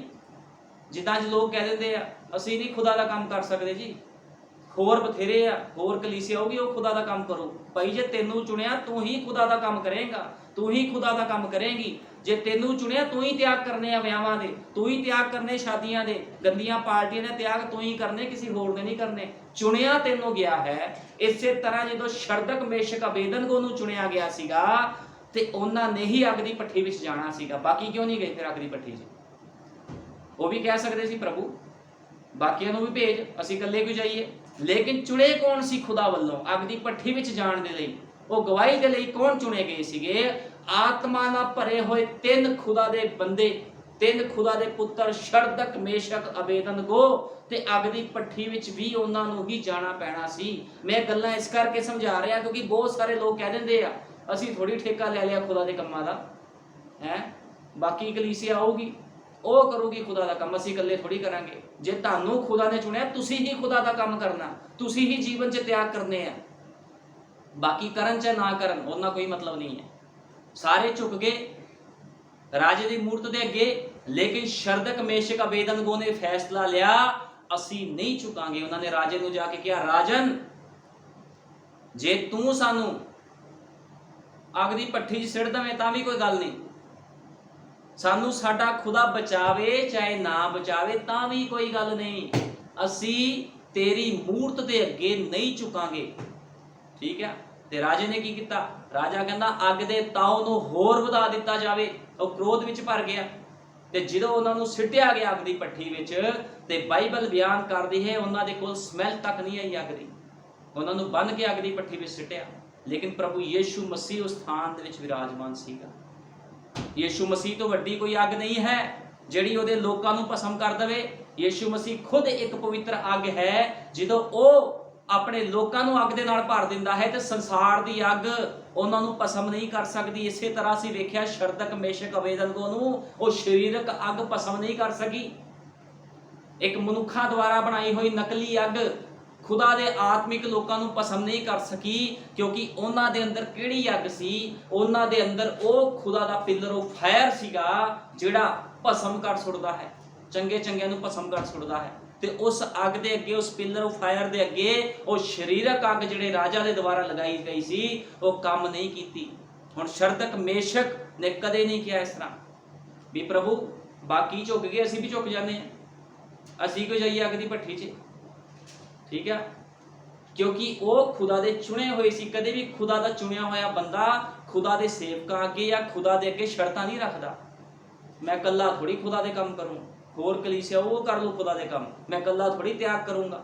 ਹੈ ਜੇ ਤੁਹਾਨੂੰ ਚੁਣਿਆ ਤੁਸੀਂ ਕਰਨਾ, ਤੁਹਾਡੇ ਗਵਾਂਢੀਆਂ ਨੇ ਨਹੀਂ ਕਰਨਾ ਆ ਕੇ। ਤੁਹਾਨੂੰ ਕੱਲ ਹੀ ਚੁਣਿਆ ਫਿਰ ਖੁਦਾ ਨੇ। ਜੇ ਤੁਸੀਂ ਖੁਦਾ ਦੇ ਕੰਮ ਨਹੀਂ ਕਰਨੇ, ਤੁਸੀਂ ਖੁਦਾ ਦੇ ਕੰਮਾਂ 'ਚ ਹਿੱਸੇ ਨਹੀਂ ਪਾਣੇ ਤੇ ਕੌਣ ਕਰੂਗਾ? ਇਸ ਚਰਚ ਵਿੱਚ ਕੁਝ ਭੈਣਾਂ ਆਉਂਦੀਆਂ ਸੀਗੀਆਂ, ਇੱਕ ਵਾਰ ਉਹਨਾਂ ਨੂੰ ਕਿਹਾ ਗਿਆ ਖੁਦਾ ਦੇ ਕੰਮ ਕਰਨੇ ਹਨ, ਉਹ ਕਹਿੰਦੀਆਂ ਅਸੀਂ ਥੋੜੀ ਕਰਨੇ ਖੁਦਾ ਦੇ ਕੰਮ, ਹੋਰ ਲੋਕ ਆਣਗੇ ਉਹ ਕਰਨਗੇ ਖੁਦਾ ਦੇ ਕੰਮ। ਤੇ ਮੈਂ ਕਿਹਾ ਭੈਣ ਜੇ ਤੁਹਾਨੂੰ ਭਾਈ ਤੁਹਾਨੂੰ ਚੁਣਿਆ ਗਿਆ ਤੁਸੀਂ ਖੁਦਾ ਦੇ ਕੰਮ ਕਰਨੇ ਆ। ਤੇ ਦੇਖੋ ਕਿੱਦਾਂ ਲੋਕਾਂ ਦੇ ਅੱਜ ਕੱਲ ਸੁਭਾਅ ਹਨ। ਸਰੀਰ ਨਾਲ ਭਰੇ ਹੋਏ ਲੋਕ ਵਚਨ ਨੂੰ ਸਮਝਦੇ ਨਹੀਂ ਹੈ ਵਚਨ ਕੀ ਹੈ, ਲੇਕਿਨ ਆਤਮਾ ਨਾਲ ਭਰੇ ਹੋਏ ਜਿਹੜੇ ਲੋਕ ਹੁੰਦੇ ਹਨ ਉਹਨਾਂ ਨੂੰ ਨਫੇ ਨੁਕਸਾਨ ਦਾ ਕੋਈ ਮਤਲਬ ਨਹੀਂ ਹੁੰਦਾ। ਆਤਮਾ ਨਾਲ ਭਰੇ ਹੋਏ ਲੋਕ ਨਫਾ ਨੁਕਸਾਨ ਨਹੀਂ ਦੇਖਦੇ। ਜਾਨ ਤੋਂ ਵੱਡੀ ਕੋਈ ਕੀਮਤ ਨਹੀਂ ਹੈ ਕਿਸੇ ਦੀ। ਠੀਕ ਹੈ ਨਾ। ਕਿਸੇ ਦੇ ਬੰਦੇ ਦੀ ਜਾਨ ਤੋਂ ਵੱਧ ਕੇ ਕੀਮਤ ਨਹੀਂ ਹੁੰਦੀ। ਲੇਕਿਨ ਸ਼ਰਦਕ ਮੇਸ਼ਕ ਅਬੇਦਨਗੋ ਨੇ ਆਪਣੀ ਜਾਨ ਤੱਕ ਦੇਣ ਤੱਕ ਉਹ ਲੋਕ ਗਏ, ਅੱਗ ਦੀ ਭੱਠੀ ਵੀ ਸਿੱਟ ਦਿੱਤੇ ਗਏ, ਲੇਕਿਨ ਖੁਦਾਵੰਦ ਖੁਦਾ ਨੇ ਉਹਨਾਂ ਨੂੰ ਜਿਉਂਦਿਆਂ ਬਾਹਰ ਕੱਢ ਦਿੱਤਾ। ਇਹਨੂੰ ਕਹਿੰਦੇ ਆਤਮਿਕ ਮਨੁੱਖ, ਖੁਦਾ ਨਾਲ ਚੱਲਣ ਵਾਲੇ ਮਨੁੱਖ। ਤੇ ਤੁਸੀਂ ਅੱਜ ਚਰਚਾਂ ਵਿੱਚ ਲੱਭ ਲਓ, ਬਹੁਤ ਘੱਟ ਹੋਊਗਾ ਜੇ ਕੋਈ ਆਤਮਾ ਨਾਲ ਭਰਿਆ ਹੋਇਆ ਸਮਰਪਿਤ ਮਨੁੱਖ ਮਿਲੂਗਾ। ਸਾਰੇ ਢੀਠ ਨਿਕੰਮੇ ਲਾਲਚੀ ਚਰਚਾਂ ਵਿੱਚ ਭਰੇ ਹੋਏ ਨੇ। ਚਰਚ ਆਓ ਜਾਓ ਬਸ ਠੀਕ ਆ ਜੀ, ਇਸ ਤੋਂ ਬਾਅਦ ਕੋਈ ਮਤਲਬ ਨਹੀਂ ਹੈ। ਖੁਦਾਵੰਦ ਸਮਰਪਿਤ ਜੀਵਨ ਚਾਹੁੰਦਾ ਹੈ, ਕਿਉਂਕਿ ਖੁਦਾਵੰਦ ਨੇ ਆਪਣੇ ਆਪ ਨੂੰ ਸਮਰਪਿਤ ਕੀਤਾ ਤੇ ਖੁਦਾਵੰਦ ਦੇ ਚੇਲਿਆਂ ਨੇ ਵੀ ਆਪਣੇ ਆਪ ਨੂੰ ਜਦੋਂ ਪਵਿੱਤਰ ਆਤਮਾ ਦੇ ਨਾਲ ਭਰ ਗਏ ਉਹਨਾਂ ਨੇ ਆਪਣੇ ਆਪ ਨੂੰ ਸਮਰਪਿਤ ਕਰ ਦਿੱਤਾ। ਆਰਿਆਂ ਨਾਲ ਵੱਢੇ ਗਏ, ਗਰਮ ਕੜਾਹਿਆਂ ਵਿੱਚ, ਤੇਲ ਦੇ ਕੜਾਹਿਆਂ ਵਿੱਚ ਪਾ ਦਿੱਤੇ ਗਏ, ਠੀਕ ਹੈ ਨਾ, ਗਰਦਨਾਂ ਕਟਾ ਲਈਆਂ, ਲੇਕਿਨ ਵਚਨ ਤੋਂ ਕਦੇ ਪਿੱਛੇ ਨਹੀਂ ਹਟੇ। ਇਹਨੂੰ ਕਹਿੰਦੇ ਆਤਮਿਕ ਮਨੁੱਖ। ਤੇ ਅੱਜ ਕਿੱਦਾਂ ਲੋਕ ਕਹਿ ਦਿੰਦੇ ਆ ਸਾਡਾ ਰੈਪਚਰ ਹੋ ਜਾਵੇ। ਮੈਂ ਤਾਂ ਹੈਰਾਨ ਹੁੰਨਾ ਕਈ ਵਾਰੀ, ਲੋਕੀ ਪਤਾ ਨਹੀਂ ਕੀ ਲੋਕਾਂ ਦੇ ਅੰਦਰ ਭਰ ਦਿੱਤਾ ਪਾਸਟਰਾਂ ਨੇ। ਲੋਕੀ ਕਹਿੰਦੇ ਆ ਸਾਡਾ ਰੈਪਚਰ ਹੋ ਜਾਊਗਾ। ਕਿੱਦਾਂ ਰੈਪਚਰ ਹੋ ਜਾਊਗਾ ਭੈਣ ਭਾਈ? ਤੇਰਾ ਜੀਵਨ ਹੀ ਨਹੀਂ ਸਹੀ, ਤੇਰਾ ਜੀਵਨ ਵਚਨ ਦੇ ਅਨੁਸਾਰ ਹੈ ਹੀ ਨਹੀਂ। ਵਚਨ ਦਾ ਤੁਹਾਨੂੰ ਊੜਾ ਐੜਾ ਨਹੀਂ ਪਤਾ, ਤੁਸੀਂ ਕਹਿੰਦੇ ਸਾਡਾ ਰੈਪਚਰ ਹੋ ਜਾਊਗਾ, ਗੱਲਾਂ ਨਾਲ ਰੈਪਚਰ ਹੋ ਜਾਊਗਾ। ਇਦਾਂ ਰੈਪਚਰ ਨਹੀਂ ਹੋਣ ਲੱਗਾ। ਰੈਪਚਰ ਤਾਂ ਉਦੋਂ ਹੀ ਹੋਵੇਗਾ ਜਿਹੜਾ ਇਸ ਜਗਤ ਦੀ ਨੀਂਹ ਧਰਨ ਤੋਂ ਪਹਿਲਾਂ ਪ੍ਰਭੂ ਯੀਸ਼ੂ ਮਸੀਹ ਦੇ ਵਿਚਾਰਾਂ ਵਿੱਚ ਪਾਇਆ ਗਿਆ। ਜਿੰਨਾ ਮਰਜ਼ੀ ਕੋਈ ਕਹੀ ਜਾਵੇ ਰੈਪਚਰ ਹੋ ਜਾਊਗਾ, ਰੈਪਚਰ ਹੋ ਜਾਊਗਾ। ਰੈਪਚਰ ਵਾਲੇ ਬੰਦੇ ਤਾਂ ਕੁਝ ਹੋਰ ਹੀ ਹੁੰਦੇ ਆ, ਠੀਕ ਹੈ ਨਾ। ਰੈਪਚਰ ਵਾਲੇ ਬੰਦੇ ਉਹ ਨਹੀਂ ਹੁੰਦੇ ਵੀ ਜਿਹੜੇ ਆਪਣੇ ਆਪ ਨੂੰ ਭੁੜਕੀ ਫਿਰਨ ਜੀ ਅਸੀਂ ਬੜੇ ਰੈਪਚਰੀ ਆ, ਠੀਕ ਹੈ ਨਾ। ਗੱਲਾਂ ਕਰਨ ਦਾ ਨਾਲ ਰੈਪਚਰ ਨਹੀਂ ਹੁੰਦਾ। ਜਿਹੜਾ ਬੰਦਾ ਖੁਦਾ ਦਾ ਚੁਣਿਆ ਹੋਇਆ ਹੈ ਉਹ ਖੁਦਾ ਦੇ ਕੰਮ ਚੁੰਮ ਚਪੀਤੇ ਕਰੀ ਜਾਂਦਾ, ਉਹ ਦੱਸਦਾ ਵੀ ਨਹੀਂ ਕਿਸ ਨੂੰ ਵੀ ਖੁਦਾ ਲਈ ਮੈਂ ਕੁਝ ਕਰ ਰਿਹਾ, ਠੀਕ ਹੈ। ਆਤਮਿਕ ਬੰਦਾ ਰੋਲਾ ਨਹੀਂ ਪਾਉਂਦਾ ਮੈਂ ਆਤਮਿਕ ਆ, ਮੈਂ ਆਤਮਿਕ ਆ, ਮੇਰਾ ਰੈਪਚਰ ਹੋ ਜਾਣਾ ਹੈ, ਠੀਕ ਆ। ਆਤਮਿਕ ਬੰਦਾ ਚੁੱਪਚਾਪ ਖੁਦਾ ਦੀ ਉਪਾਸਨਾ ਕਰਦਾ, ਵਚਨ ਤੇ ਚੱਲਦਾ ਤੇ ਦੁਨੀਆ ਨੂੰ ਆਪਣੇ ਵਚਨ ਦੀ ਤਲਵਾਰ ਦੇ ਨਾਲ ਕੱਟੀ ਜਾਂਦਾ। ਇਹਨੂੰ ਕਹਿੰਦੇ ਆਤਮਿਕ ਮਨੁੱਖ। ਲੇਕਿਨ ਸਰੀਰ ਨਾਲ ਭਰੇ ਹੋਏ ਲੋਕ ਰੈਪਚਰ ਦੀ ਆਸਾਂ ਰੱਖ ਰਹੇ ਹਨ, ਕਿਉਂਕਿ ਉਹਨਾਂ ਦਾ ਪਾਸਟਰ ਨਹੀਂ ਸਿਖਾਉਂਦੇ ਉਹਨਾਂ ਨੂੰ ਵੀ ਭਾਈ ਤੁਹਾਡਾ ਰੈਪਚਰ ਹੋਵੇਗਾ ਕਿੱਦਾਂ, ਜੀਵਨ ਦਾ ਤੁਹਾਡਾ ਸਹੀ ਨਹੀਂ ਹੈ, ਗੱਲਾਂ ਨਾਲ ਥੋੜੀ ਰੈਪਚਰ ਹੋ ਜਾਊਗਾ। ਲੇਕਿਨ ਇੱਥੇ ਵਚਨ ਦੀ ਡਾਂਗ ਫਿਰਦੀ ਆ। ਇੱਥੇ ਸਾਫ਼ ਕਿਹਾ ਜਾਂਦਾ ਭਾਈ ਭੈਣ ਆਪਣੇ ਜੀਵਨ ਨੂੰ ਸੁਧਾਰ ਲਓ ਜੇ ਕੁਝ ਪ੍ਰਾਪਤ ਕਰਨਾ ਹੈ। ਨਹੀਂ ਪ੍ਰਾਪਤ ਕਰਨਾ ਤੇ ਫਿਰ ਨਿਆਂ ਖੜਾ ਹੈ, ਠੀਕ ਹੈ ਨਾ। ਨਿਆਂ ਦਾ ਮਤਲਬ ਹੈ ਮੌਤ। ਜੇ ਕੋਈ ਸੋਚਦਾ ਮੈਂ ਨਿਆਂ 'ਚ ਚੱਲ ਜੂੰਗਾ ਬਚ ਜੂੰਗਾ, ਨਿਆਂ ਦਾ ਮਤਲਬ ਮੌਤ ਹੁੰਦਾ ਹੈ। ਜੇ ਕੋਈ ਬੰਦਾ ਨਿਆਂ 'ਚ ਗਿਆ ਤੇ ਸਮਝ ਲਓ ਮੌਤ ਵਿੱਚ ਚਲਾ ਗਿਆ। ਨੂਹ ਦੇ ਸਮੇਂ ਜਿੰਨੇ ਲੋਕ ਉਹਨਾਂ ਉੱਪਰ ਜਦੋਂ ਨਿਆਂ ਪਿਆ, ਉਹ ਵਰਖਾ ਆਈ, ਪਾਣੀ ਆਇਆ ਤੇ ਕੀ ਕੋਈ ਬਚਿਆ? ਫਿਰ ਕੋਈ ਨਹੀਂ ਬਚਿਆ, ਸਭ ਦੇ ਸਭ ਮਾਰੇ ਗਏ, ਠੀਕ ਹੈ ਨਾ। ਲੇਕਿਨ ਨੂਹ ਆਪਣੇ ਪਰਿਵਾਰ ਦੇ ਸਮੇਤ ਬਚਾ ਲਿਆ ਗਿਆ ਕਿਉਂਕਿ ਉਸਨੇ ਆਗਿਆਕਾਰੀ ਕੀਤੀ ਸੀ। ਜੇ ਤੁਹਾਡੇ ਜੀਵਨ 'ਚ ਆਗਿਆਕਾਰੀ ਨਹੀਂ ਆ, ਲੋਕ ਕਹਿੰਦੇ ਮੈਂ ਪ੍ਰਭੂ ਨੂੰ ਪਿਆਰ ਕਰਦਾ। ਮੈਂ ਬਹੁਤ ਸਾਰੇ ਲੋਕਾਂ ਨੂੰ ਦੇਖਦਾ ਹਾਂ, ਲੋਕ ਕਹਿੰਦੇ ਹਨ ਮੈਂ ਪ੍ਰਭੂ ਨੂੰ ਪਿਆਰ ਕਰਦਾ, ਮੈਂ ਪ੍ਰਭੂ ਨੂੰ ਪਿਆਰ ਕਰਦੀ ਹਾਂ। ਭੈਣ ਚਰਚ ਹੀ ਨਹੀਂ ਜਾਂਦੀ, ਭਾਈ ਚਰਚ ਹੀ ਨਹੀਂ ਜਾਂਦਾ, ਜੀਵਨ 'ਚ ਆਗਿਆਕਾਰੀ ਨਹੀਂ ਆ। ਪਿਆਰ ਕਾਹਦਾ? ਖੁਦਾਵੰਦ ਕਹਿੰਦਾ ਜੇ ਤੁਸੀਂ ਮੈਨੂੰ ਪਿਆਰ ਕਰਦੇ ਤੇ ਮੇਰੇ ਹੁਕਮਾਂ ਦੀ ਪਾਲਣਾ ਵੀ ਕਰੋ। ਹੁਕਮਾਂ ਦੀ ਪਾਲਣਾ ਜੀਵਨ 'ਚ ਹੈ ਨਹੀਂ ਫੋਕਾ ਪਿਆਰ, ਗੱਲਾਂ ਵਾਲਾ ਪਿਆਰ, ਠੀਕ ਹੈ। ਇਹ ਗੱਲਾਂ ਵਾਲਾ ਪਿਆਰ ਨਹੀਂ ਚੱਲਣਾ। ਖੁਦਾ ਨੂੰ ਪਿਆਰ ਕਰਨਾ ਹੈ ਤੇ ਹਿਰਦੇ ਤੋਂ ਕਰਨਾ ਪਵੇਗਾ। ਇਸ ਕਰਕੇ ਲਿਖਿਆ ਜਿੰਨੇ ਖੁਦਾ ਦੇ ਆਤਮਾ ਦੀ ਗਵਾਹੀ ਨਾਲ ਚੱਲਦੇ ਹਨ ਉਹ ਖੁਦਾ ਦੇ ਪੁੱਤਰ ਹਨ, ਜਿਹੜੇ ਆਤਮਾ ਦੀ ਗਵਾਹੀ ਦੇ ਨਾਲ ਚੱਲਦੇ ਹਨ। ਹੁਣ ਜੀਵਨ 'ਚ ਚੈੱਕ ਕਰ ਲਓ, ਆਪਣੇ ਆਪਣੇ ਜੀਵਨਾਂ ਨੂੰ ਚੈੱਕ ਕਰੋ, ਕੀ ਤੁਸੀਂ ਆਤਮਾ ਦੀ ਗਵਾਹੀ ਨਾਲ ਚੱਲ ਰਹੇ ਹੋ ਜਾਂ ਧੱਕੇ ਨਾਲ ਚੱਲੀ ਜਾ ਰਹੇ ਹੋ ਜਾਂ ਡਰਦੇ ਹੀ ਚਰਚ ਆਈ ਜਾ ਰਹੇ ਹੋ ਵੀ ਹੁਕਮ ਆ ਜੀ ਚਰਚ ਜਾਣਾ ਹੈ, ਸੁਣਨਾ ਹੈ, ਇੱਧਰੋਂ ਸੁਣਿਆ ਇੱਧਰੋਂ ਕੱਢਿਆ, ਬਸ ਠੀਕ ਆ। ਫਿਰ ਤੁਸੀਂ ਕੁਝ ਵੀ ਪ੍ਰਾਪਤ ਨਹੀਂ ਕਰ ਸਕਦੇ।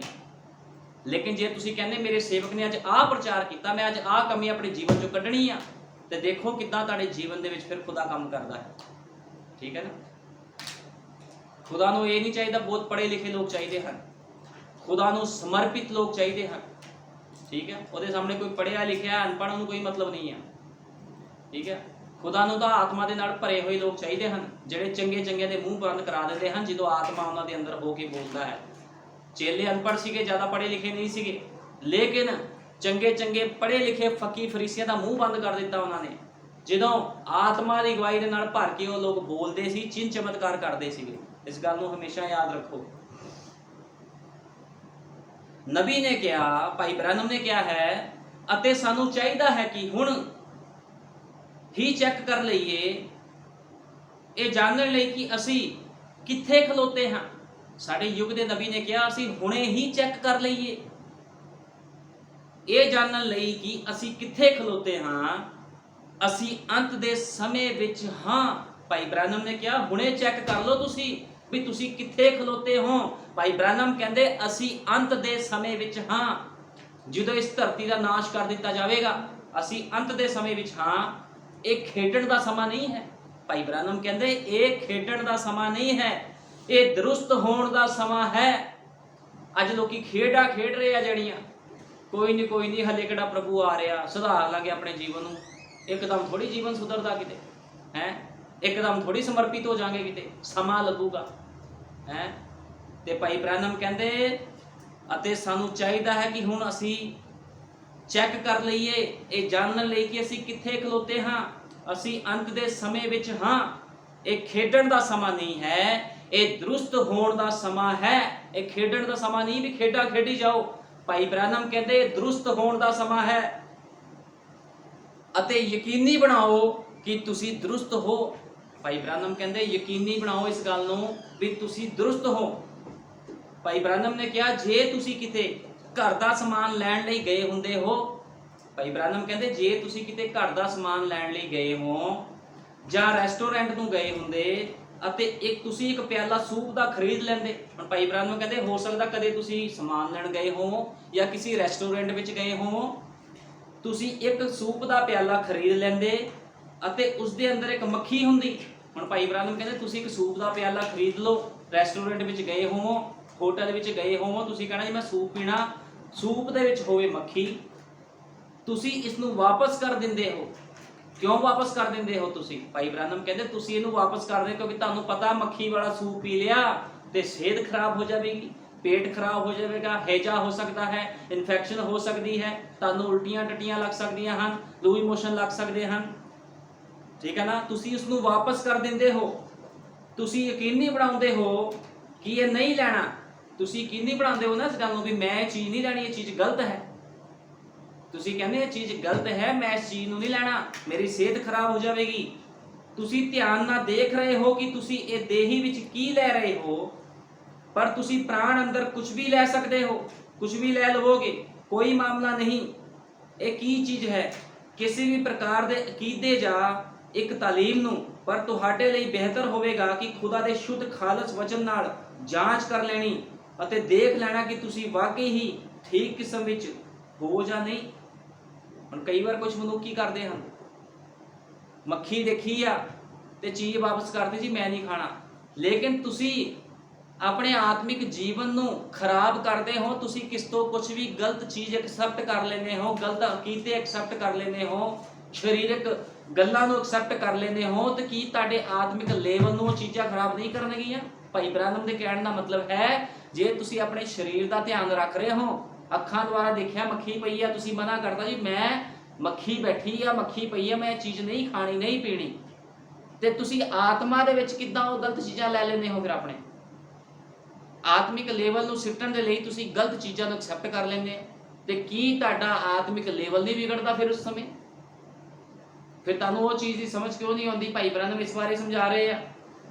ਯਾਦ ਰੱਖੋ ਕੋਈ ਮਾਮਲਾ ਨਹੀਂ ਹੈ, ਕੋਈ ਮਸਲਾ ਨਹੀਂ ਹੈ ਕਿ ਤੁਸੀਂ ਇਸ ਸਰੀਰ ਨੂੰ ਕਿੰਨਾ ਵੱਧ ਸਵਾਰਦੇ ਹੋ। ਭਾਈ ਬ੍ਰਾਹਨਮ ਕਹਿੰਦੇ ਇਸ ਦਾ ਕੋਈ ਮਸਲਾ ਨਹੀਂ ਵੀ ਤੁਸੀਂ ਇਸ ਸਰੀਰ ਨੂੰ ਕਿੰਨਾ ਕੁ ਸਵਾਰਦੇ ਹੋ, ਕਿੰਨੀ ਤੁਸੀਂ ਕਰੀਮ ਪਾਊਡਰ ਲਾਣੇ, ਕਿੰਨਾ ਕੁ ਸਵਾਰਦੇ ਇਸ ਸਰੀਰ ਨੂੰ। ਤੁਹਾਡੇ ਕੋਲ ਇੱਕ ਪ੍ਰਾਣ ਹੈ ਜਿਸ ਦਾ 10,000 ਸੰਸਾਰ ਤੋਂ ਵੀ ਵੱਧ ਮੁੱਲ ਦਾ ਹੈ ਅਤੇ 10,000 ਸੰਸਾਰਾਂ ਨੂੰ ਕਿਸੇ ਵੀ ਪਾਸੇ ਜਾਣ ਦਿਓਗੇ? ਭਾਈ ਬ੍ਰਾਹਨਮ ਕਹਿੰਦੇ ਤੁਹਾਡੇ ਆ ਜਿਹੜਾ ਪ੍ਰਾਣ ਦਾ ਮੁੱਲ ਹੈ 10,000 ਸੰਸਾਰ ਤੋਂ ਵੀ ਜ਼ਿਆਦਾ ਹੈ।